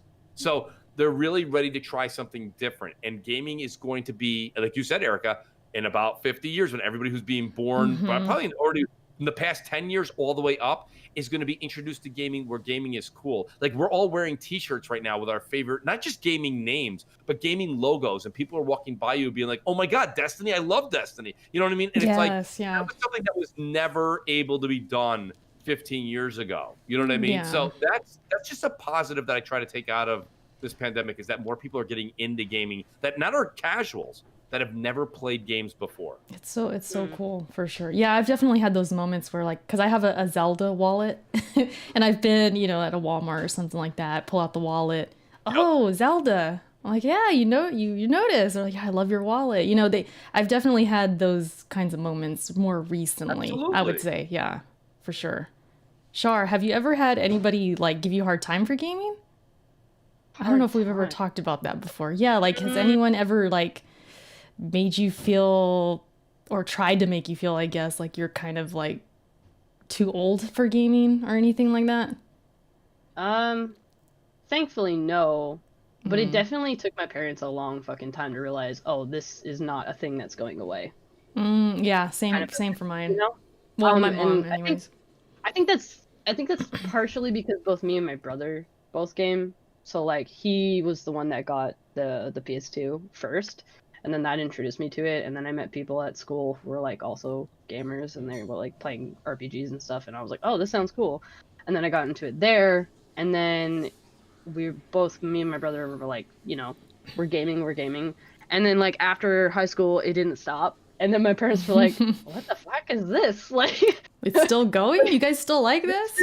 You guys are still doing this thing? Okay, sure. And like they just over time like accepted that it was like it's like a part of us now, that like it's a hobby as much as it is like just what we do. Like just like I've accepted that like my mom watches Netflix. That's what she does. That's her hobby, or one of, obviously. But like she had to come to that realization that like this like gaming is like TV for her, right? Right. Yeah. And it wasn't that like hard to like for her to accept, I think. I don't think it was like really hard, but like once they started to like realize that like, oh, this is a thing our kids like, it's like, yeah. It's so funny with my mom, because I remember being young and she would say, you're spending too much time on this. It's a waste of time. You should be doing something else, be doing chores or whatever, of course, when you're a kid.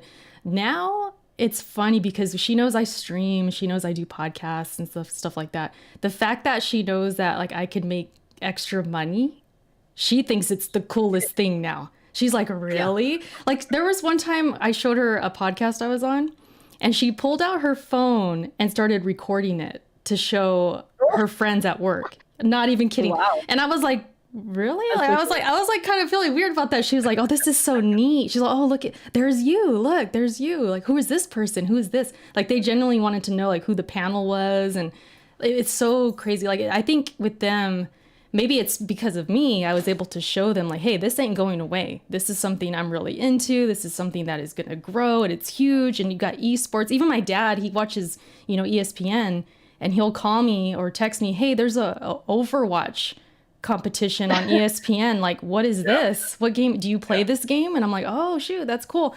And he acknowledges it like, yeah, this is big. This is huge. So it's the times are changing, definitely. And it's cool to see. I feel like we're very fortunate, like us being millennials, and when we grew up, and I know me and Mooch are a little older than Shar here, but we got to grow up through the like gaming's inception with like console gaming, so it's pretty incredible. We got to see it, from the start till now. It's pretty awesome. And that's an amazing story, and I completely agree with Erica. And the one thing, Erica, that you do more than I do is you PC game. I just jumped into the PC realm, if you will, about 2 years ago, and I got to be honest with you. Even though I absolutely see the value, I'm going to keep my PC upgraded. Waiting until listen. I'll fight for the crowds, right? For a PS5 and an Xbox. I'm not going to fight the crowds for a 3090 card. So I'm going to go ahead and wait till there's rumors that a 3080 Ti may be coming out next year. I'm going to wait and just buy it when it's at ease for us, and we don't have to go crazy. But there's some beautiful things I've noticed about PC gaming. And that is the flexibility and the just the ability to be able to take the game and scale it to your liking or to your computer's ability. And it's infinite possibilities. So I like that. I also like the pricing's cheaper generally for games. Oh yeah, just games. Not building games, the rig. Yeah. No, not at all. And every 2-3 years when you find a 3080 Ti or a 3090 comes out, and then there's rumors of Tiger Lake coming out, new CPUs, you're like, oh my God, this is going to get really expensive again. I need a new motherboard, blah, blah, blah, the whole night. So, right, these are PC problems. But I think that, like, I have to say this much, and I think a lot of people in the audience will kind of dig this. Like, even with having the PC, and like, I'm going to buy Cyberpunk day one on PC because I want the Cyberpunk experience day one. I don't want to wait for the patches to be coming for the Xbox and the PlayStation, 6 months, 12 months from now. I want to kind of get that day one. I think, Erica, you may be joining me in that thought. I would think you are much more PC. For Cyberpunk? I'll keep it short. I might not play it because it's in first person. I don't know if you know, I do get motion sickness sometimes with first person games. Like Really? campaigns, like RPGs. Hell yeah, that's gonna make me sick. And I hate it. I know. I actually know people in my own real It life, sucks. not just from YouTube or podcasting, that say the same thing. Yeah, so I'm torn right now, and I'm kind of, cross your fingers. I'm trying to get the game in a different way, like a review type way. So I'm trying, but God bless you. if I have to buy it though, I'm like hesitant. But with PC though, there's mods, and maybe I can get a third person mod. So that's kind of that's my thought process right now. When you said that, my mooch senses just went up. Very similar to the Spidey senses. You said you were getting a free copy, and my mooch. You're trying to get in on that. Wild. Yes, now I'm thinking to myself, how do I shit. get Erica to tell me these secrets that she knows? No, I'm like kidding. I don't know anything. Trust me, I don't know anything. I'm just as blind as you. I'm just trying to get what I can. I'm trying to get what I can out here. At the end of the day, though, I've got to say, I have to say this. Like, at the end of the day, I still rather play on console. Like, I just do. And I think that's just because of just my history, you know, my whole life. I've always sat back in the day when we didn't have even wireless controllers, like sitting about 8 feet from 5, not even 8 feet. What am I talking about? Maybe 3 to 5 feet from your actual television set, all the way to where we are now. It's always been comfortable for me to sit on a couch and game and just play and just enjoy that time with the family or friends or your cousins or whoever pops by, and be able to share that experience. And I feel like with PC gaming, you lose a little bit of that because, you know, no matter how unless you use big picture and your PC's hooked up to your TV, then I stand corrected. But if you have what I have, and like I'm seeing, like Erica right now is on screen, and you know, like, so Erica, you have your gaming chair, you have your monitor, my like whole space station, very similar, right? Like let's say 2 of your cousins came over and one of your best friends, like they're not going to want to pull up a fold-out chair behind you, right? Yeah. So you lose a little bit of that, hey guys, check out what I'm playing aspect. And I got to be honest with you, like I was playing Borderlands tonight, and my son, like I should enter him into esports. He is he's really good. He's insanely good at Warzone. Like it's insane. Like you see Nick Merckx and these guys, they're getting 29 kills, and he's with his crew, and he's getting 17, 18 kills a match in Warzone. Damn, that's like, really good. He's nasty. He's very good. Sheesh. But he comes up the stairs, he looks at me, and I'm on the couch, and I'm playing, and he's like, "What's that?" And I'm like, "It's Borderlands." And to him, it's like if it's not a battle royale, it's not worth his time. You know what I mean? He's like, "Well, this isn't gonna," you know. So, but I said, sit down for a minute. He's like, "All right," and he started playing. He's like, "This is a lot of fun." I'm like, "That's what I'm talking about." And again, but when I'm in my office and I'm PC gaming, like he'll kind of walk by and be like, "Oh, okay, cool, all right." You know what I mean? Like it's just it's not, there's no couch. I get it. I get it. Yeah. And I think console gaming brings that whole thing full circle, right? That we all kind of grew up with, regardless of how you, even like you were saying, Erica, you got the N64, you borrowed it from your uncle or it's that, and it was cool, right? Because it was one family member passing it to another. You came home, what did you do? You hooked it up to your family TV set and you gamed exactly in front of your parents, and like everyone says, "Oh, what's Erica doing? Oh, she's playing this. What's Mooch doing? Oh, I was doing this. Okay, great." You know, it's like that's awesome. Like I think that's something that keeps console gaming alive, and that's why the analysts were so proven wrong back in 2013 when they said this would be the last console, right? Remember, this would be the last console forever. And I mean, clearly we're breaking records. We are breaking records right now. So good for console gaming. I hope that lasts many generations. Yeah, it's no, that's true. Like just hearing you talk about the whole PC thing, it's like, yeah, when I'm streaming and all that, honestly, I think that's what goes into me even PC gaming at all. Just me being a content creator. Like if I wasn't a content creator, I was just gaming just to game, I don't think I'd probably be PC gaming right now, honestly. I agree. Because it just goes hand in hand. Agree. If I'm streaming, I'm going to be sitting in this chair streaming. It's like, well, PC's right there. Yeah, it'd be cool to game on it. It'd be cool if it was upgraded. Okay, cool, let's do it. And it's just, it was so much easier to jump in the pool with that, because it was like, well, I want my streams to look better. I want my content to look better. I want my mic to sound good. So of course, why not? Of course I'm going to upgrade my PC. And then on the cherry on top is, oh, I can play games on it. So it just sort of happened. But yeah, that's definitely true. Like you don't really have that living room experience. Even like with my uncle, he's the one who kind of brought me into gaming and introduced gaming to me. Yep. We keep telling each other, hey, you should come see my PC. I keep telling him, you should come see Gears on this PC, because he's an Xbox fan. Yeah. You know, of course, pandemic kind of happened, but even before that, he never came by. He never came and saw the PC because we're too busy, you know, in front of a TV most of the time. So yeah, no, I agree with literally that. the same story as you, Erica. That's completely true. If it wasn't for the fact of YouTube and the fact that I'm so comfortable in the office and this is where I'm doing the creation, like I say, I don't mind actually sitting here and gaming now. It also makes it easier for me to communicate with the audience. You know that, right? You can see, I can see as you're doing this on your stream right now, that it's easier for you to read left to right. Like it's not easy to do that if you're there's a lot of people that do Twitch on a stream TV. off of their TV, right? And you can see there's a disconnect sometimes between them and the audience, and that's not their fault. It's just not the same. So there's a setup here that we have. That's why I said shout out, of course, to Hustle and yourself for helping me with the audio issues I'm running into, and I'm trying to get better. Hopefully in the next week or so I'll have that straightened out. But yeah, that connection that you have with your audience when you're streaming, if it wasn't for streaming and podcasting, I'm not really sure I'd have this PC I have right next to me right now. I'm not really sure. That's what I'm saying. Yeah, that's what I'm saying. Shar, I don't know. Well, you game on PC, but would you be more on console, you think, if you weren't doing streaming? Or would you have like the living room set up, or would you still be at your desk? I know you're kind of like in an apartment, but I don't know. An apartment, so I would always be at my desk. No matter what. Maybe you have to at this point. Before I had this desk, though, yeah, it was just the console with the TV, and that was not a great setup for streaming at all. I was stream off of like a tablet. That was weird. I don't know how I did that, honestly, because now it's just like, yeah, if I'm streaming from PS4, which is the only thing I have, if I'm streaming from PS4, I can have the chat really, really close because I've got like I've got 2 monitors set up for the PC, and then I've got the TV right next to me.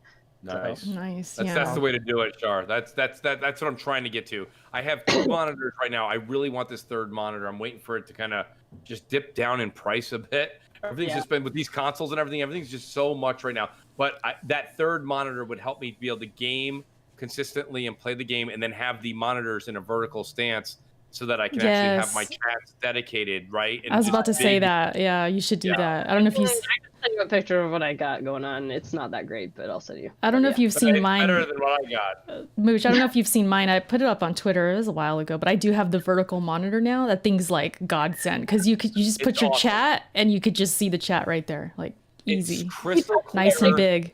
Talking about doing radio and shit, like vertical, like monitors. Yes, just all the yes. And it saves space too, because I was able to have the vertical one, right? And then right next to it, PS5. Yeah. Boom. And because if it was horizontal, I would have room for the PS5. It's crazy. I know it's not one of your topics, Erica, but I've got to say this. I said it on my show. I got to say it on this show. Like, honestly, and maybe it's just me. I know everyone likes to say, "Wow, this is a big console." Okay. Once we get done saying that, right, it's big. All right, we got it. It is, it's yeah. All right. But I like it. I like the way it looks. Do I, listen, am I excited 3 years from now when Xbox and Sony both have a mini version of that power? Absolutely. But I mean, at the same time, I just really, I've not gamed this much in so much time that I can't even explain to you. Like I platted Astrobot. I platted Miles Morales. I started playing. Don't ask me why. Right, this is not a new game. I get it, but I'm a Borderlands like junkie, so I started playing Borderlands with the PS5 patch, and I'm loving it. Okay, that's a me problem. I'm gonna start Demon Souls within the next day or 2. I did stream Demon Souls that one night, just to kind of. It was opening night when just PS5 to check came it out. out. Yeah, just check it out. I'm gonna start over again from the very beginning. What did you think though? Those graphics. What did you think? Listen, I'm watching you on having you, because I love watching what the chat's doing too as well, and I'm watching your gameplay. It's so distracting because I love the game. So it's gorgeous. Much. Yeah. It's breathtaking, and I don't mean it in the Keanu Reeves sense. It is absolutely amazing that this is the Souls game that we've wanted for so long. Yes. People have been begging for Bloodborne to be this, and we got it. And I saw that you tweeted out, "I broke Demon Souls again." I saw you tweet that out. I swear.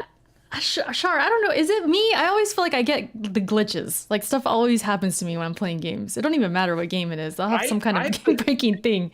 It's crazy. I can't relate to this. I had some crazy graphical glitches the last time I played Amalur. So yeah. I've been very lucky, and I haven't, like I said, I only played Demon Souls that one night. I played it for 3 hours. Just as an intro, we did the whole character selection and the character creation, and then we got into it so far. And then I haven't gone back to it since, because when I played this game, just like I was telling Shar earlier in the show, I am going to play this game to completion. Like, I'm not going to stop You playing can this get game. that plat.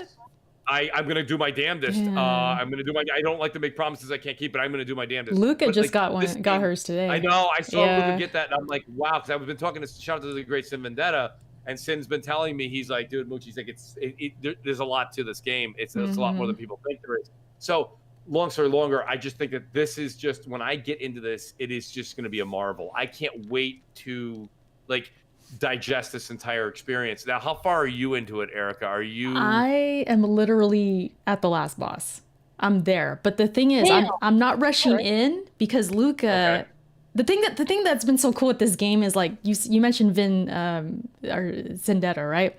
He's been passing information to Luca. Luca's been passing information to me. She's like, you should do this other stuff first. Don't fight the boss yet. So I'm like, okay, cool, got it. So I've been going back to, like, the previous areas, and there's so much there's so much to do. Like, since last night, I've just been doing all this side stuff. So I'm there at the last boss, but I'm not going in yet because I'm doing all the stuff that you can't do afterwards unless you go to New Game Plus and do it all over again, and everything gets harder. So there's certain things that it's better to do it now than later, because the enemies are going to be all difficult and stuff. So it's been an awesome experience. You can see on the screen right now that's me and Luca co-oping, going through. She went to show me where this certain ring was at because I missed it. And it's been a fun experience. But that's Souls, I feel like I get this all the time with Souls. So that's what I love. Does this stay open, Eric? And I'm genuinely interested. Does it stay open world enough to where, okay, I can progress through the game? Let's say I forgot where a ring's placement was, or I forgot where a certain weapon was. I didn't pick it up when I should have. Is it something before I finish the game I can go back to, or does the game close off certain areas? No, it's completely open. Like, every single area you can go back to. Okay. Yeah. That's important. That's really important. Shout out to the Ash and Luca. It's so great to have that's her what I'm doing. Like, Luca, she saved me because a lot of other people, I noticed they kind of rushed and they just beat the game, and they probably didn't do this specific stuff. And now they're trying to do it in the New Game Plus, where it's much harder and it's not as easy to do these specific tasks, So I'm very thankful. But that's what's been cool. We've just been kind of passing information, and then I'll go into, like, Salty's stream, and he's telling me stuff that he's learning, and then I'm learning my own stuff that I'm researching, and we're all kind of, like, collectively coming together. That's what I love so much about Souls, is, like, we're all kind of helping each other out. I'm sure the same will happen for you, once you start. Well, you can see that I'm strategically planning this, Erica. So I'm me being the mooch that I am. I see. It's mooching knowledge. So what is great about this is that I can't wait to get into it and then have Salty, have Luca, have Sin, and then all the great, as I call them, the professors that show up to my show. You've got Eric the Feared, you've got PlayStation Inquisition, and a bunch of guys that show up. Dave Codd, these guys that are insanely just they know the Souls series like the back of their hand. And it's great to be able to get them to say, Mooch, I'm not going to tell you what's coming up, but you have to fight this boss, and you have to fight him and then go in a certain direction to get whatever this material or this item or this ring or this thing may be. And that's what I absolutely love about it. I love having that community. So when I played that first night, Erica, for 3 hours, the night that the PlayStation came out, it was funny because a lot of the people that are so into Souls were like, sorry, dude, I haven't played this in forever. I don't remember. I don't know. I know that there's... And now when I go back to it, everyone's already either platinumed it or beaten it like once or twice.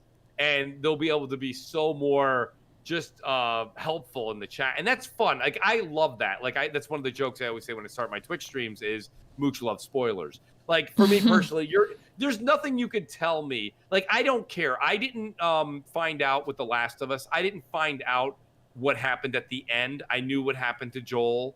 But I didn't know what happened at the end, and I didn't care. Like, The Last of Us 2, I'm a Last of Us junkie, by the way. I've platinumed the remaster, and I platinumed Last of Us 2. I will play that game anytime it's requested. You like the zombie stuff, I know. Like, you're into that apocalyptic stuff, right? Type. Yeah. I love it, really. I love the whole scenario. It's not just the fact that it's The Last of Us, the scenario, the world, the environment, the characters, etc. But when it comes down to it, like, that's just something that, like, I love that community. I love the community of Souls. Souls community is so rich, so knowledgeable, and there's so much lore.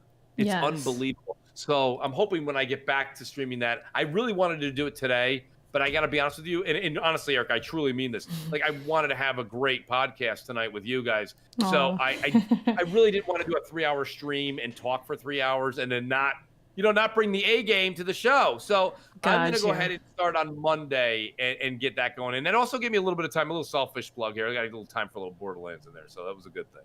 Well, I'll definitely pull up. Anytime somebody's streaming Souls, I'm there. Well, especially if it's their first time. What's your opinion? Are you okay with lurkers? What's your take on a lurker? First of all, I hate the word lurker. Lurkers. I love lurkers. I've always been a fan of the lurk squad. I appreciate them.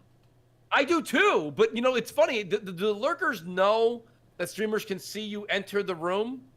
You mean when they're a first timer, it'll show it, but not. You can turn that off. Oh, that's right. Maybe it doesn't. Is it only first timers? I don't think I have that on, so I'm not sure. Shar, you've seen that? I don't know. It's in settings. So I don't have it on. I've only seen lurkers. Yeah, I've only seen where it's like, oh, so and so is here for the first time. Say hello, kind of thing. No, see, I don't know. I see when people are in that'll pop in.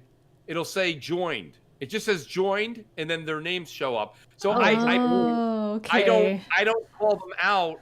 I've talked to a lot of people that Twitch stream like on the regular. Like that's what they do. They don't even do YouTube. They do just Twitch.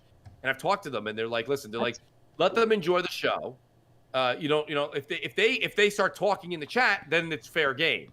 Mm-hmm. But if they don't call them out. They may not want to be called out. So I said, that's fine. Yeah, sometimes you just want to watch, you're not trying to be called out or anything. Yeah. I get that, but sometimes I feel bad. So sometimes I'll check out Salty's or I'll check out yours. And I'm like, I feel inclined to say something because I'm like, I think you guys can see me join. I don't want to be like, well, Mook is lurking. I'm not lurking. No. Lurking. I could only speak for mine. I don't see that. I only see if someone's a first timer. That's it. So if you're a second timer, third timer, it won't show that. Huh? But I mean, I think it's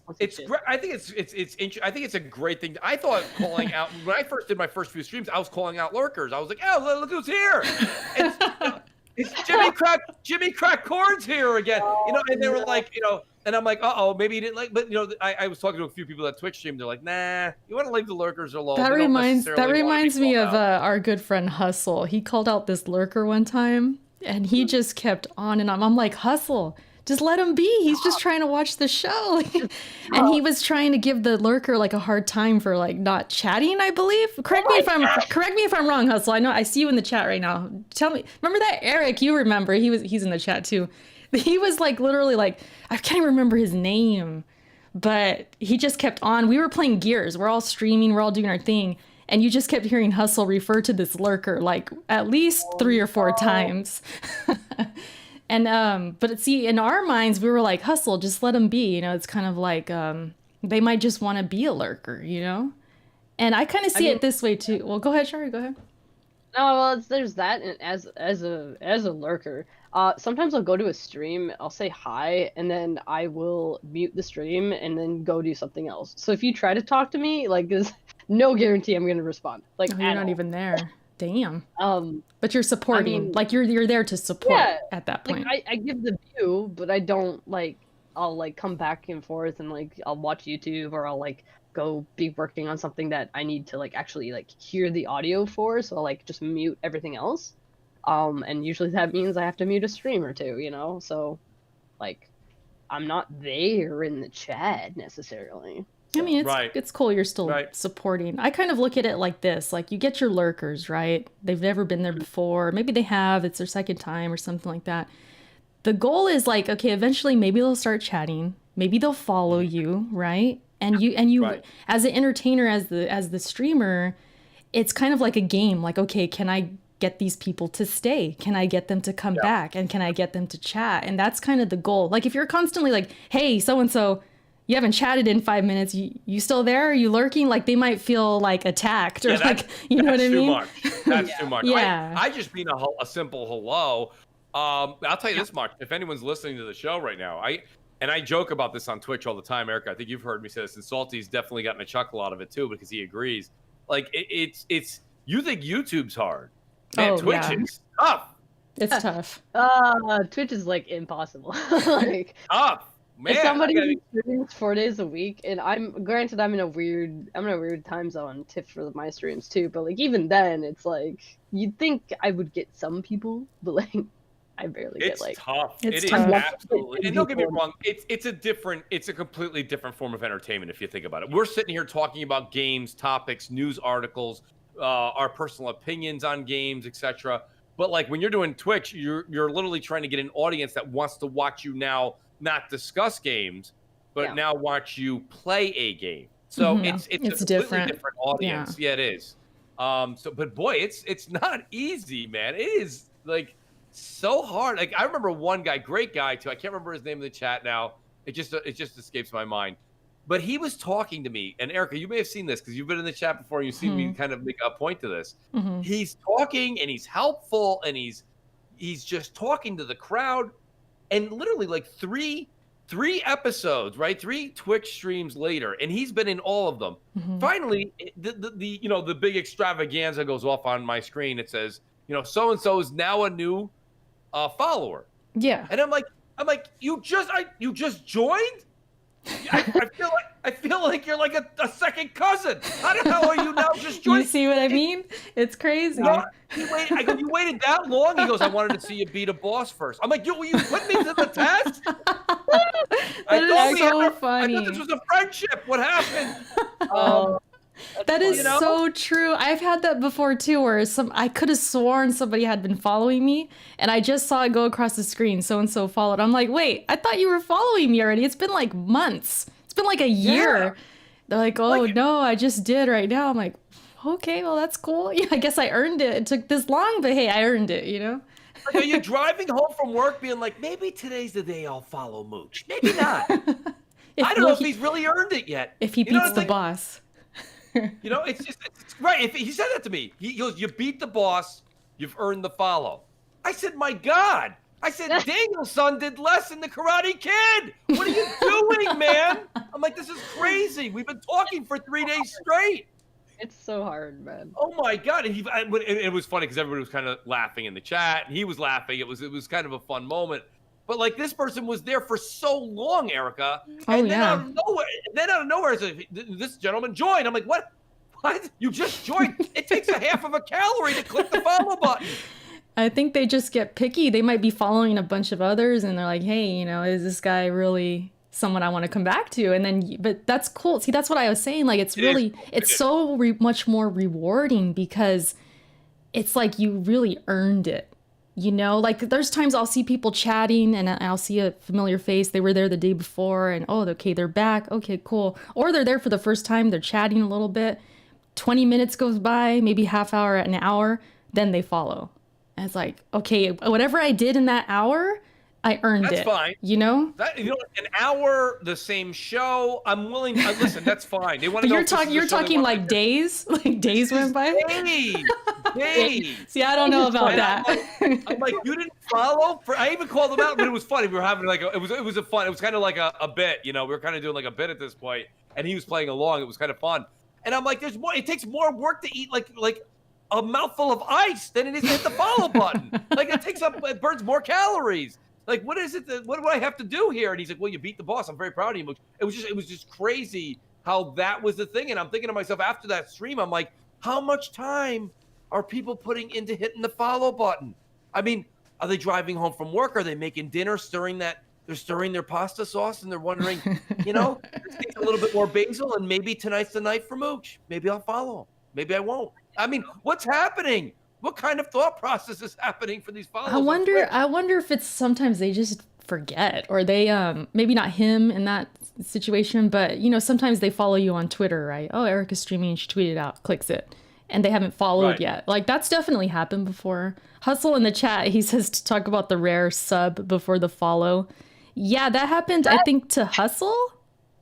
Fuck, man. They subbed. Yeah, they subbed first. And Hustle's like, I don't know this person, but awesome, cool. And then I think an hour later they followed. I was like, that's crazy. I've never seen that before.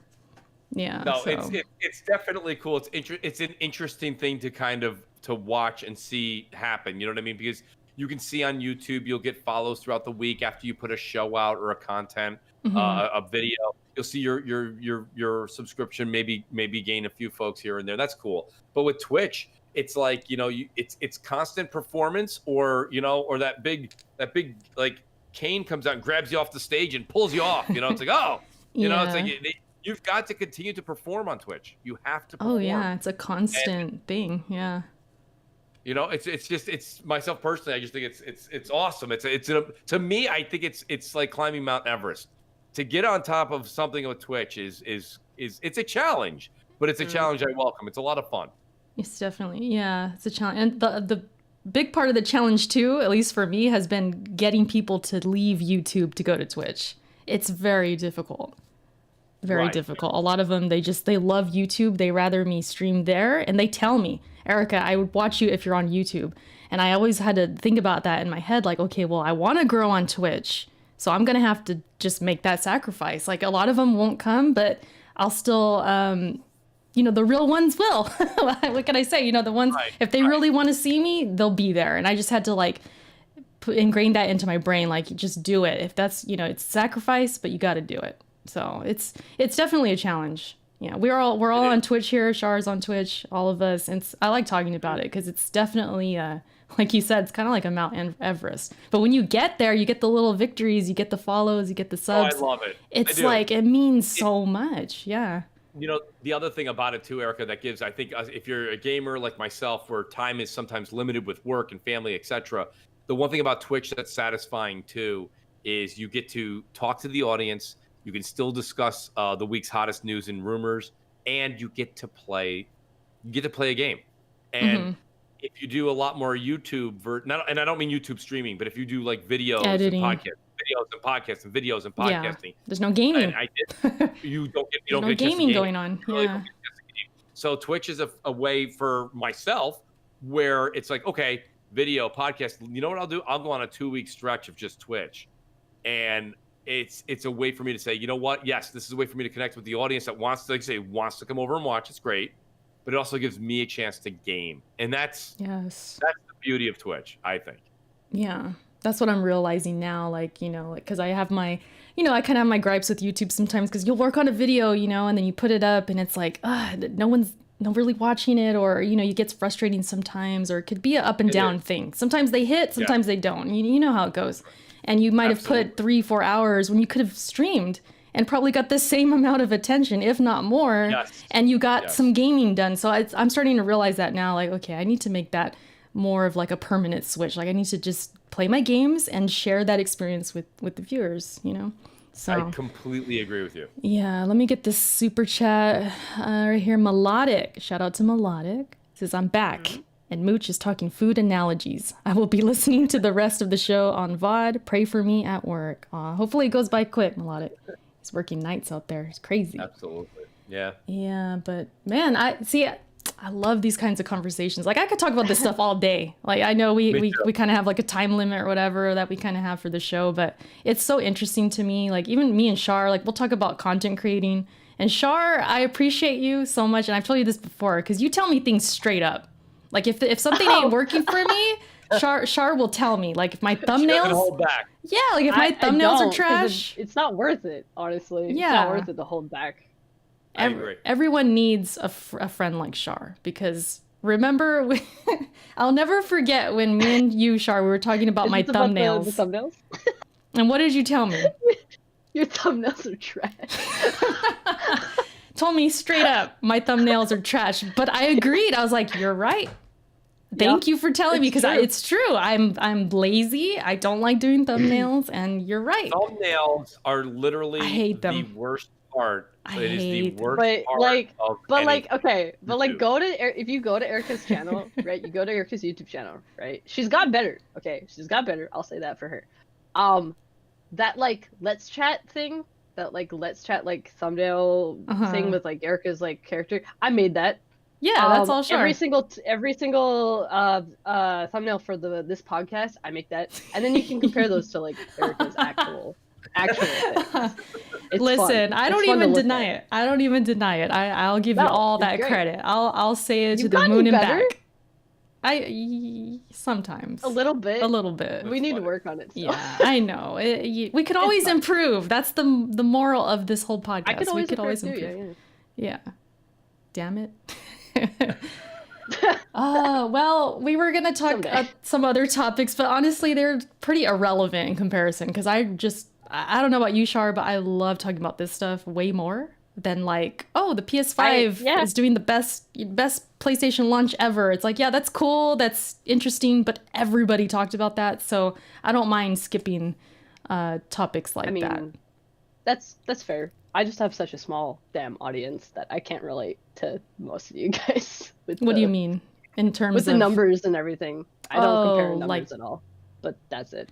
Now you've definitely been growing though. Nah. I think so. Yeah, I've been seeing faces in there that I've seen like come from my podcast or like someone else's podcast. I'm like, oh, I recognize that person, and then they'll be in there. I'm just riding on your coattails, man. It's fine. No. Like I mean, consistency definitely I think helps. Consistency does help. Yeah. Which we could all work on. And it is. I mean, it's and I've not gone back and actually checked, but I try to make a rule. Like I take off, I think 2, maybe 3 Fridays a year off from Crossfire at most. So I try to do, I take off the week of between Christmas and New Year's. I'll generally do that because everyone's gaming, everyone's with family. You could do a show, but it's a chance for, I think, you see a lot of people on YouTube say, hey, we're going to make some pre-made content and put it out there, enjoy it, and we'll see you guys after the new year. It's a way where everybody kind of says, hey, the competition is taking a chill pill for a minute. Let's all just relax, enjoy gaming, enjoy your families. I enjoy that. And then generally, if there's a week or two where you're just out of town or something like that. But I think that the point Erica was making is consistency. And that goes for Twitch streaming, it goes for YouTube. And that's the one thing that I'm trying to work on. I mentioned at the beginning of the show, I'm very consistent with Crossfire, but I'm not consistent with my videos. And that's the problem. I think if you see anybody that you enjoy to watch, if you see what they're doing, they're just extremely consistent. They stay on point. Yes. They have content every day or every other day. And that's what you have to do. Because think about it. YouTube is no different than any cable network. If you enjoyed NBC, right, on Thursday nights back in the day, and there was Friends and Seinfeld and blah, blah, blah, and this and that. And so when someone was like, what are you watching tonight? And you're like, I'm watching NBC tonight because it's great. It's a great lineup. It's 3 or 4 of my favorite shows, blah, blah. If all of a sudden 1 week Friends was on, 1 week it wasn't, 2 weeks later it comes back on, 2 weeks it's not. You know what I mean? Yeah. All of a sudden your favorite show is not really your favorite show because they're not doing enough content for you. So you're like, I'll tune in when I can, I guess. Yeah. So just to kind of bring that down to where we are now is it doesn't have to be, a comedy series, but you have to at least have something on your channel. And that's my biggest thing that I'm trying to bring. When you say what's your New Year's resolution, it would be to bring at least 1 or 2 videos on top of streaming and podcasting. And that's not an easy feat. I mean, Erica and Shar, you definitely both know it. Like, I just did a 10-minute video about a month ago. I did a 10 or 12-minute video. And I'm at a point right now where I'm doing every minute, it takes about an hour with editing and this and that. Yeah, so, that's a lot. For that, I think it was 12 minutes. 12 minutes, I did a PS5 initial thoughts review before the console came out. About a week before it came out. And like, I legitimately was like, it took me about 8 hours, 9 hours to do a 10, 12-minute video. And that's a lot of time and it's exhausting. So it's like, I want to do that more. That's going to be my kind of like my New Year's resolution. But I think that's the key thing is consistency and quantity. It's both. Quality too. And because you also, you don't want to wear yourself thin either, and where you just start pumping out videos, but it's just kind of repetitive or it's not to the quality that maybe you envision for it. You don't want to do too much. My bar is super low right now. My bar for YouTube is like at least 1 YouTube video on a weekday, even if it's just a VOD to get it up. Yeah, you kind of do you'll stream, you'll do your reactions, you'll do your thing and then like clip it and then put it up on YouTube, right? That's kind of and that's it's just easier. Way easier. I mean, it's easier, but it also makes for like 3 hours VODs that no one will watch. Oh, like the whole stream? Yeah. Shout out to Racer. I don't edit that shit. Are you kidding me? 3 hours of like gameplay and then I'll sit there for like another 5 hours editing it out? No, fuck that. Yeah, what I kind of wanted to every video. Right. I wanted to kind of start doing like where I do a stream and then I take time to take that VOD and then clip it up and do like highlights. It takes so much time. Exactly. It's like I've so done it time before. consuming. It's so long. And it's like, will it be worth it? Will they watch it? Are they more likely to watch that than the actual VOD or see, boss fights are easy, man. Yes. I could just Boss fights are easy. fight a freaking boss, throw it up there. They watch it or not, whatever. I beat the boss. We had a good time in the stream. Cool. I'm good. Yeah. Like I could live with that. Easy. When I edit videos and like really like Mooch, put in those hours and I put it up there and it's more. It hurts more when they don't watch. It's like freak, man. I did. And I literally watch before I actually upload the video. I'll watch it like 4 times. Me, same. Right. And so my wife will be like, "It's good, just post it." And I'm like, "Well, I could still edit this part out, and I could also do this, and I could add another graphic here." Yeah. And I'm like, and then it's like, you don't want to. You do have to put out quality, but sometimes if you overthink it, and I think I'm guilty of that. Sometimes I'll continue to watch it and go back and keep tweaking the editing here and there. And the problem with that is that you're prolonging it and you're prolonging it. Let the audience enjoy it. And the audience will tell you where you're good and where you're not. And that's fine. That's what it's all about. Yeah. So you get better that way. So my thing is to try, and I had a great conversation with Gaming Forte. Forte and I had a discussion after Crossfire one time, and he's like, "Mooch, he's like, you are literally doing amazing edits in your videos." And he's like, "I think you need to calm down and just put more product just out. Do more. Of you just talking. You don't have to have all these charts and blah blah blah." You know what I mean? And it's like, and I'm like, I get it. Maybe I'm doing a little too much with it. He's like, just get the content out there. He goes, people want to hear you. And I thought that was really nice. It was a really kind thing for him to say. It was also genuine because he was very critical, and that's what you need. You need guys and girls inside the gaming community to tell you where you're doing things right and wrong. And you need people in the audience to tell you what you're doing right and wrong. And it does well. It makes you a more balanced podcaster and content creator. Yeah. Could definitely take criticism and, it's productive. It can help you in the long run. I've done that plenty of times. So I'm always open to criticism as long as it's fair and it makes sense. And it's like, oh yeah, I can see where you're coming from. Okay, cool. It helps. Could definitely help you, especially if you do, I don't even know what I'm saying anymore. But you get what I'm saying.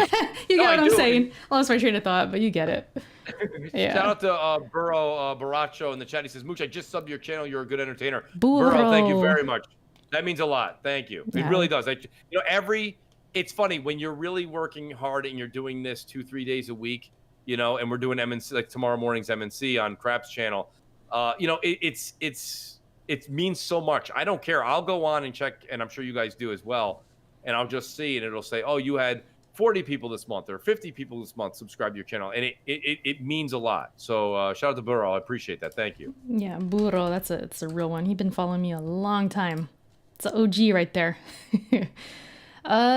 Shoot. I mean, we talked about a lot tonight. This is definitely our longest show we ever had, and it flew by. I think it flew by. I didn't want to say it before the show because then you guys would have been like, "We're never having this Mooch guy on again." I literally every time I guest on somebody's show, I'm not kidding you. I shouldn't say every time. That's not fair. You should never live in a world of absolutes. I would say probably 8 out of 10. The show generally runs way longer. So that's a me problem. That's my fault. I take full responsibility. No. I'm not even, it's not even a negative. Like I really genuinely, no, I mean, it's good. I mean, you definitely got a lot to say. It's very interesting what we're talking about. It flew by for me. Shar, I don't know about you, but it flew by for me. Right? Oh yeah. I loved it. This is a great show. It was fun. It was definitely fun. And you guys got to see me die a few times on this footage right here. So that's even better, That was fun too. Yep. Definitely fun. Mooch, it was so good having you. Play. Yeah, you gotta, dude. I'm waiting for your stream. I'm waiting for your streams. Hustle's supposed to start tomorrow, he said. So we'll see. I know. I want to see Hustle too, because I can see Hustle getting. I haven't seen him get frustrated or violent yet. I think this game might do that. This is about to be interesting. I'm definitely tuning in. But yeah, definitely. I'll be there for your streams and everything. I appreciate that, Erica. Like I said, I'm there. I will be more vocal. Less lurking, more vocal. For sure. Shout out to the lurkers. I always have love for the lurk squad. That's my absolutely. That's the homies right there. I love how you call them the lurk squad. I like that. I got to come up with one now. Yeah, I've always been calling him that. Mooch, I know you talked about at the beginning of the show, we talked Crossfire, but where can the people find you if they've made it this far, man? Thank you guys for listening. Mooch, where can everybody find you? Thank you so much for having me on the show. Thank you to Shar. Thank you to Eric. I really, really appreciate it. I had a lot of fun. I look forward to coming back on the show. And it's funny. You have an amazing chat. 2-3 people just said, "Hey, I got to go sub the Mooch." That means the world. There you go. I can't even tell you, truly means the world to me. If you guys do want to find me, though, it is the Mooch78 on YouTube. It's the Mooch78 on Twitch. And it's Mooch1978 on Twitter. Follow me on all 3 places. And we are going to be doing a lot of gaming in the near future, and really, there's going to be a tremendous amount of upswing content coming in 2021 on the channel as well, in addition to the podcast. So again, thanks to Shar, thanks to Eric. I really appreciate the invite, and we've got to get Shar on Crossfire as well. I'll bring you both on. It'll be great. Bring us both. Great. Well, because Shar, his podcast is on Friday nights, so that would be your Saturday. You could do it. You could definitely do it. Saturday morning. Yeah. For you. Yes. Yeah. So it will work. It will work. It would work. And, I will warn Shar, because people in the audience were saying, I've been listening to this whole show, and there hasn't been enough yelling from Mooch. I'm a lot louder on Crossfire, Shar. So, I mean, all right, fair. But that's because it's Friday night, and that's just a night to get rowdy. There you go. But thank you guys for both having me here. It means the world to me. Thank you. For sure. It was great. Shar, you talk too damn much, man. But I tell don't. everybody. Shut the fuck up. Oh my god. Say your Where goodbyes. Are you gonna find me? Oh man, where can they find me? Twitch mostly. Drin_san. You already know. DRIN_SAN. And then I've got links in my bio there to everything else, because everything is different. Because I didn't know about branding when I made these. All right. You streaming today? I'm streaming today. We were talking about it in chat, and now I kind of want to give Lords of the Fallen another try. So that should be terrible. Lords of the Fallen, really? Okay. Yeah. All right. That should be so bad, because I'm so bad at it. Anyways, yeah. Yeah. Shar is definitely the star of the show. Damn it. You got a fan club. What? You definitely got a fan club, and I love it. I got a secret fan club that's not that secret. But They're lurking. It's the Lurk Squad, I'm telling you. Lurk Squad! Lurk Squad. Yeah. Well, for me, you guys, Eric Cuts for the Win. You can find me everywhere by that name. Please like, subscribe, and join. If you join as a member for my channel, you will support the Backlog podcast, all right? So become a member. Thank you so much for watching, listening. We are on SoundCloud, Anchor, YouTube, of course. Where else? iTunes. What am I missing? Spotify. Spotify is the big one. We're on Spotify, which will all be up the following day. So every time we're live on YouTube, I upload the audio the following Sunday. So that's when those go up. We just want to thank our supporters. Appreciate you guys. And we will catch you next time. We were going to talk about the nominees for the VGAs, but we'll leave that for the next show, because by the next show, the VGAs will have happened. So we will talk about who won and all of that. Shar, it'll be fun. That'll be the next show. Notes. Yeah, take notes, watch it, and I'll probably be live streaming that. I don't know. But yeah, that's it. Thank you again, Mooch, for being here. Anytime. Great show. It was great. It was awesome. Great, right? GREAT. I love how you did that. You tweeted out G space R, and you did it just like I did. I'm like, that is so awesome. And I was like, yeah, pretty much. How did that start, real quickly? Like, how did that start? It's just a thing that came out? It started with it was kind of sarcasm, to be honest with you, because at the time, and it's funny because you want to talk about everything goes full circle. Like I've never been a fan prior to 2018 of any gaming console Spider-Man game. I've never been a fan of it. They've all been very cheesy. The swinging is like, remember, it was very like glitchy kind of swinging. You'd swing to a rooftop. You could never go in the buildings. The city was lifeless. And so when everybody was making a big deal about, Spider-Man on PlayStation, I was very, very skeptical of it. So I noticed, though, whenever I was making any comments on Spider-Man, because Spider-Man being as popular as the individual is, in the Marvel world and on his own, I was getting a lot of slack for that. So I said, well, listen, we can never say Spider-Man on the show unless it's immediately followed by great. It's got to be great. Everything's great. Okay. Spider-Man, they're not even going to finish the game. It's great. It doesn't matter. It's not coming out this year. It's great. everything is great. So we kind of did a little sarcasm with that, and then just kind of it picked up into everything, right? Because these days everything has to be great, right? Like right now, the joke is gone, right? Everything's gone from Spider-Man, now everything's Game Pass, right? If you don't say Game Pass and great, you got to be careful. Like Game Pass, great, right? It's great. If it's not, if you even question Game Pass a little bit, they're like, "What's wrong with you, Mooch? What has happened?" So yeah, that's the whole thing. It's like a bit of sarcasm, but it's a lot of fun. Yeah. And the audience kind of gets it. So it's become like if you're over on Crossfire enough, you kind of get the inside joke. Yeah, but it's fun. I get you. That's funny. Yeah. Everybody's got their little inside jokes and stuff. Right. Awesome. Absolutely. I got to come up with a lurker name now before I Twitch stream on Monday. Lurk Squad is mine, all right? Don't touch it. I can't take it. No, it's like my Yike Squad. I don't want your lawyers coming after me. No way. My lurkers are the best, so you don't want to mess with my lurkers. They're hiding in the shadows. But that's it, you guys. Thank you again for listening. It was a great show, and we will catch you in 2 weeks after the VGAs. Yeah, you're running the show, Shar. I just saw that in the chat. How dare you? But yeah, it's gonna be a shit show when I host. We all know this. It's gonna be great. Not. The lies. It's gonna be great. Great. There you go. Yes, sure. All right. Bye, guys. We're out.